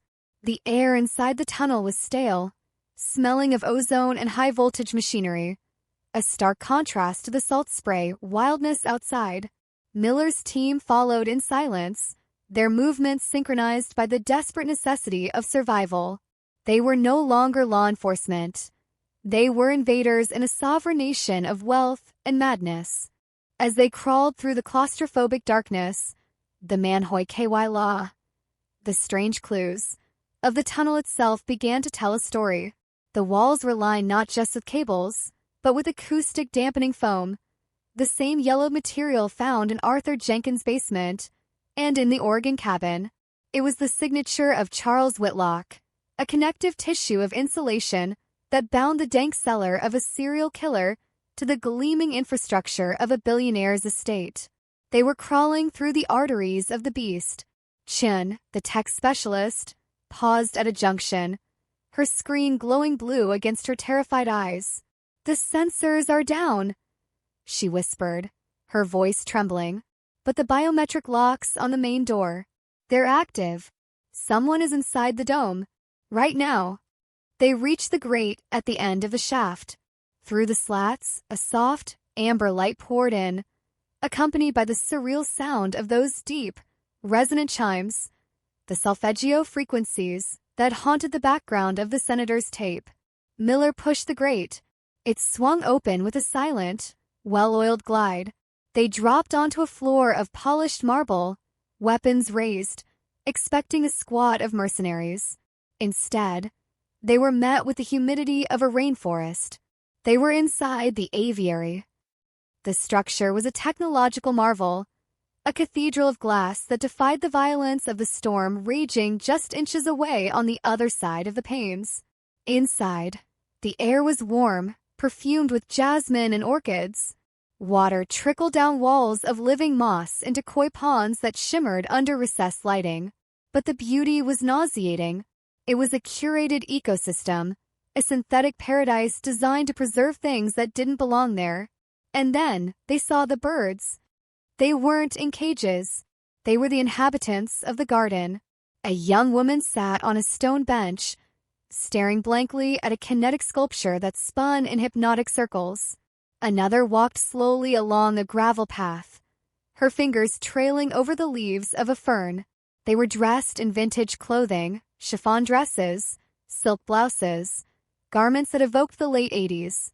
They moved with a dreamlike lethargy, their eyes glazed, their expressions vacant. It wasn't the terror of a dungeon. It was the horror of a dollhouse. The SOC Songdong, the community shock, that Miller felt was a paralysis of the soul. These women hadn't just been kidnapped. They had been reformatted. They were living art installations, stripped of their memories and their autonomy, kept in a chemical twilight to maintain the aesthetic of the sanctuary. "Don't touch them," Miller hissed as one of his team reached out to the woman on the bench. "We don't know what they're on. We don't know if they'll scream." The neighbor's dark secret had evolved into this: a human zoo where the wealthy could come to admire the preserved innocence of the lives they had stolen. The sheer scale of the dehumanization was staggering. There were 6 women visible in the lower garden alone. How many more were hidden in the upper terraces? How many had expired and been replaced over the last 40 years? "It's breathtaking, isn't it?" The voice came from the spiral staircase that wound up the center of the dome. Catherine Holloway stood on the landing, draped in a shawl of cashmere that cost more than Miller's entire precinct. She didn't look like a monster. She looked like a grandmother. Her silver hair perfectly coiffed, her face serene. She held a remote control in one hand, not a weapon. She looked down at the armed intruders with a mix of pity and annoyance, as if they were muddy dogs that had run onto her carpet. "You call this a crime scene?" Holloway said, descending the stairs with a regal slowness. "I call it an archive. The world out there. It consumes beauty. It ages it. It ruins it with stress and poverty and violence. Here, they are timeless. They are safe." The Manhoi KY law of her delusion was total. She didn't see herself as a jailer. She saw herself as a curator. She spoke of the women as acquisitions, referencing the dates they were rescued from the chaos of their ordinary lives. Miller trained his gun on her chest, his hands shaking with a rage he could barely contain. "Where is she?" he demanded, his voice echoing in the vast, humid space. "Where is Elena Vance?" Holloway paused at the bottom step, a faint, nostalgic smile touching her lips. "Elena. Oh, she was the first of the modern collection, the inspiration. But she wasn't compatible with the environment. She fought the tranquility. She broke the aesthetic. The implication hung in the damp air like poison. Elena hadn't survived the transition. She had been a failed prototype. The woman in the yellow dress they had seen from the cliff. She was just a replacement, a new girl dressed in the memory of the one who resisted. The haunting 1988 cold case had ended in death decades ago. What remained was a ritualistic reenactment of that initial loss. "You're sick," Miller spat, stepping forward. "You're done. The world knows. The senator's tape is out. The aegis is broken." Holloway's expression hardened. The veneer of the benevolent matron cracked, revealing the cold steel of the predator beneath. The senator was a coward. He didn't understand that true preservation requires sacrifice. "And you are just intruders in a temple." She pressed a button on the remote. Instantly, the amber lights of the aviary turned a harsh, clinical white. The soothing chimes were replaced by a shrill, piercing alarm. But the true threat wasn't the sound. From the shadows of the upper mezzanine, the red laser dots of tactical rifles appeared, dancing across the chests of Miller's team. The cleaners, Aegis secure mercenaries, had been waiting. They hadn't intercepted the team in the tunnel because Holloway wanted them here. She wanted an audience for the closing act. "Drop the weapons." A voice boomed from the speakers, or the collection gets liquidated. The standoff was a nightmare of geometry. Miller was exposed on the marble floor. The mercenaries had the high ground, and between them stood the dazed, confused women, the birds, who were now waking up to the noise and the light, looking around with the terrified eyes of children waking from a nightmare. The SOC Tsongdong was a palpable tension in the room. If a firefight started, the glass would shatter, the women would be caught in the crossfire, and the truth would die in a bloodbath. Miller looked at Holloway. She was smiling, confident in her checkmate, but she had forgotten one thing. She had forgotten the Manhoi KY law of the architect. She had forgotten the tunnel. Chen! Miller screamed. The intake. Reverse the flow. It was a gamble born of desperation. The ventilation system, designed by Whitlock, had a massive emergency purge function intended to clear smoke in case of fire. Chen, still huddled by the grate, slammed her hand onto the manual override lever she had bypassed earlier. The massive turbines in the walls groaned, then roared to life. In reverse, the effect was catastrophic. The pressure inside the sealed glass dome dropped instantly. The air was sucked out with the force of a hurricane. The tropical plants whipped violently toward the vents. The acoustic foam ripped from the walls, and the glass, the beautiful, reinforced glass of the aviary, began to sing. It was a high-pitched vibration, a resonance that fought against the vacuum. The distraction worked.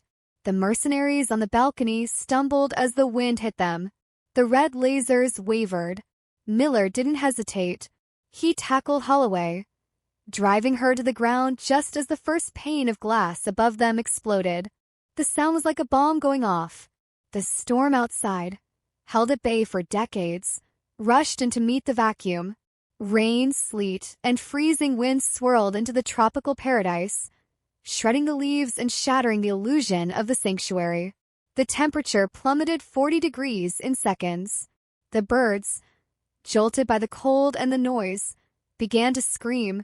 Real, human screams that cut through the artifice. Secure the victims. Miller roared over the howling wind, dragging Holloway by her cashmere shawl. Get them to the tunnel. The firefight that erupted was chaotic and brief. The mercenaries were fighting the elements as much as the police. Bullets sparked off the metal walkways, shattering more glass. The dome was disintegrating. Giant shards of crystal rained down, crashing into the koi ponds, turning the water red with the blood of the exotic fish and the blood of the combatants. Miller's team moved with heroic desperation, grabbing the confused women, shielding them with their own bodies, dragging them toward the open grate of the service shaft. The neighbor's dark secret was collapsing around them. The sanctuary was becoming a ruin. Holloway struggled in Miller's grip, clawing at his face, her composure gone. You're destroying it, she shrieked, her voice thin and hysterical against the roar of the Atlantic. You're destroying perfection. I'm destroying a cage. Miller shouted back, shoving her toward his partner. Cuff her. Get her out. But as the team funneled the survivors into the tunnel, a new sound emerged. A deep, structural groan. The dome, compromised by the pressure shift and the shattering glass, was losing its integrity. The steel ribs of the aviary were twisting. The entire structure, perched precariously on the cliff edge, was beginning to tilt toward the churning ocean below. Miller, we have to go. Now! Shin screamed from the tunnel entrance. Miller looked back. One woman, the one in the yellow dress, was still standing in the center of the garden. She wasn't moving toward the tunnel. She was staring up at the rain pouring through the shattered roof, her face turned toward the storm, mesmerizingly still amidst the apocalypse. She was the replacement, the one molded to look like Elena. Miller let go of the tunnel ledge and ran back into the collapsing dome. The floor was slick with rain and algae. Debris rained down around him. He reached the woman, grabbing her arm. She looked at him, her eyes clearing for a second, the drugs fading in the shock of the cold. Elena, she whispered, confused. No, Miller said, his voice breaking. But you're going to live for her. He pulled her toward the exit, just as the main support beam sheared with the sound of a cannon shot. The floor beneath the far side of the dome gave way, sliding into the abyss. The mercenaries on the balcony screamed as they rode the wreckage down into the dark, churning water hundreds of feet below. Miller and the woman dove into the service shaft just as the aviary groaned one last time and surrendered to gravity. The tunnels shook violently, dust and concrete raining down on them. Behind them, the opening to the dome was gone, replaced by a wall of rubble and the roaring dark. They were trapped in the dark, but they were alive. And in the silence that followed the collapse, Miller heard the sound of sobbing, not from fear, but from the raw, agonizing relief of waking up. The haunting 1988 cold case had claimed its final victims, but it had also birthed a miracle. The cage was broken, the birds had flown, but the matron of the house was still with them in the dark, and the journey back to the light was far from over. The tunnel exhaled them into the world of the living, a wet, shivering cluster of survivors stumbling out of the earth and into the blinding strobe of 1,000 red and blue lights. The storm had broken the coast, but the arrival of the National Guard had broken the siege. The aviary was gone, a twisted skeleton of steel sliding slowly into the Atlantic, taking the mercenaries and the twisted dreams of Catherine Holloway down into the crushing dark. On the cliffs above, the wind whipped the hair of the birds, the women in the chiffon dresses, who stood huddled in thermal blankets, blinking at the chaos of rescuers, news choppers, and federal agents. They looked like time travelers stranded in the wrong century, ghosts summoned back to reality by the sheer force of Detective Miller's will. Miller sat on the tailgate of an ambulance, the adrenaline crash leaving him trembling. He watched as Catherine Holloway was led away. She wasn't fighting anymore. The matron of the arts was handcuffed, her cashmere shawl ruined, her hair plastered to her skull. She didn't look at the cameras that were zooming in to capture the face of the monster. She looked past them, toward the edge of the cliff, watching the spot where her glass kingdom had vanished. There was no remorse in her eyes, only the hollow, vacant stare of a collector who had lost her favorite pieces. The neighbor's dark secret had finally been dragged into the harsh, unforgiving light of justice, and it was uglier than anyone had dared to imagine. The fallout was a nuclear winter for the elites who had touched the architect's work. In the days that followed, the sterling tapes and the recover hard drives from the radio tower dismantled a network of power that had operated in the shadows for 40 years. CEOs resigned, judges stepped down, and the stock of Aegis Secure plummeted to zero as the company was raided by the FBI. The SSE Songdong, the community shock, was no longer a local phenomenon. It was a global reckoning. The world was forced to confront the reality that the Matt Titchby and the mysterious disappearances of so many women were not random tragedies, but line items on a ledger kept by the people they saw in society pages. But for Oakhaven, the global headline was just background noise to a quiet, personal heartbreak. The cold case was solved, but the ending wasn't the one they had prayed for. Elena Vance wasn't coming home. The forensic analysis of the aviary ruins and Holloway's initial interrogation confirmed it. Elena had died in 1989, less than a year after her abduction. She hadn't been compliant. She had fought the conditioning. She had broken the tranquility of the cage, and for that, she had been discarded. But in her resistance, she had planted a seed. The flaws in the security system, the Manhoy KY law of the ventilation shafts. Whitlock had left them there because Elena's constant escape attempts had fascinated him. She had forced the architect to design a way out, a backdoor that, 36 years later, allowed 6 other women to walk free. Detective Miller drove down Maple Street one last time. The leaves were turning gold, just as they had in August of 1988. He pulled into the driveway of the Vance house, where Sarah Vance sat on the porch swing, a frail figure wrapped in a knitted cardigan. She looked at Miller as he walked up the path, and she didn't need to ask. She saw the truth in the slump of his shoulders. She didn't scream.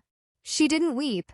She simply nodded, a slow, accepting gesture of a mother who had already mourned her child 1,000 times in her dreams.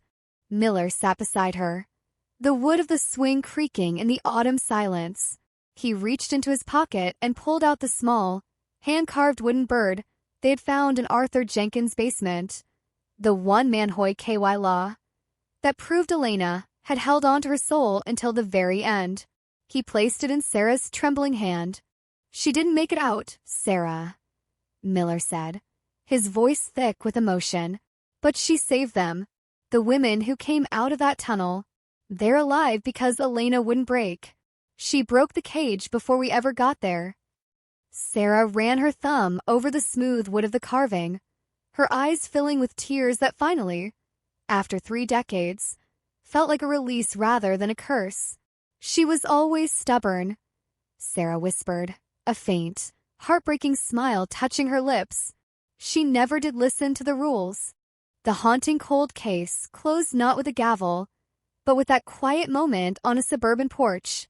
The yellow police tape around Arthur Jenkins' empty lot had long since rotted away, but the space remained vacant. No one wanted to build there. The grass had grown over the foundation, reclaiming the earth where the basement had been. It was a scar on the neighborhood, a patch of wildness in the middle of the manicured lawns, a permanent reminder that the good neighbor is a myth we tell ourselves to sleep at night. The legacy of the case lingered like the smell of ozone after a storm. The survivors, the birds of the aviary, began the long, agonizing process of reclaiming their names and their memories. They were the living testament to the horror, walking miracles who would forever check the locks on their windows twice. The SOC Songdong faded from the headlines, replaced by the next tragedy. But in the quiet towns of America, the atmosphere had shifted. The blind trust was gone. People looked at the houses next door and wondered what lay behind the closed blinds. They wondered about the renovations, the strange noises, the neighbors who were just a little too quiet. As night fell over Oakhaven, the streetlights flickered on, casting long shadows down Maple Street. The crickets began their rhythmic chirping, the same sound that had masked the footsteps of a predator in 1988. The world had moved on, but the echo remained. The neighbor's dark secret was exposed. The architect was dead, and the matron was in a cage of her own. But as Miller drove away, watching the Vance house disappear in his rearview mirror, he knew that the haunting wasn't over. It never really ends. Because evil doesn't always hide in the dark. It doesn't always wear a mask. Sometimes, it waves to you from the driveway. Sometimes, it helps you carry your groceries. And sometimes, it waits for 36 years, patient and silent, right on the other side of the fence. The case is closed. But the door is never truly locked.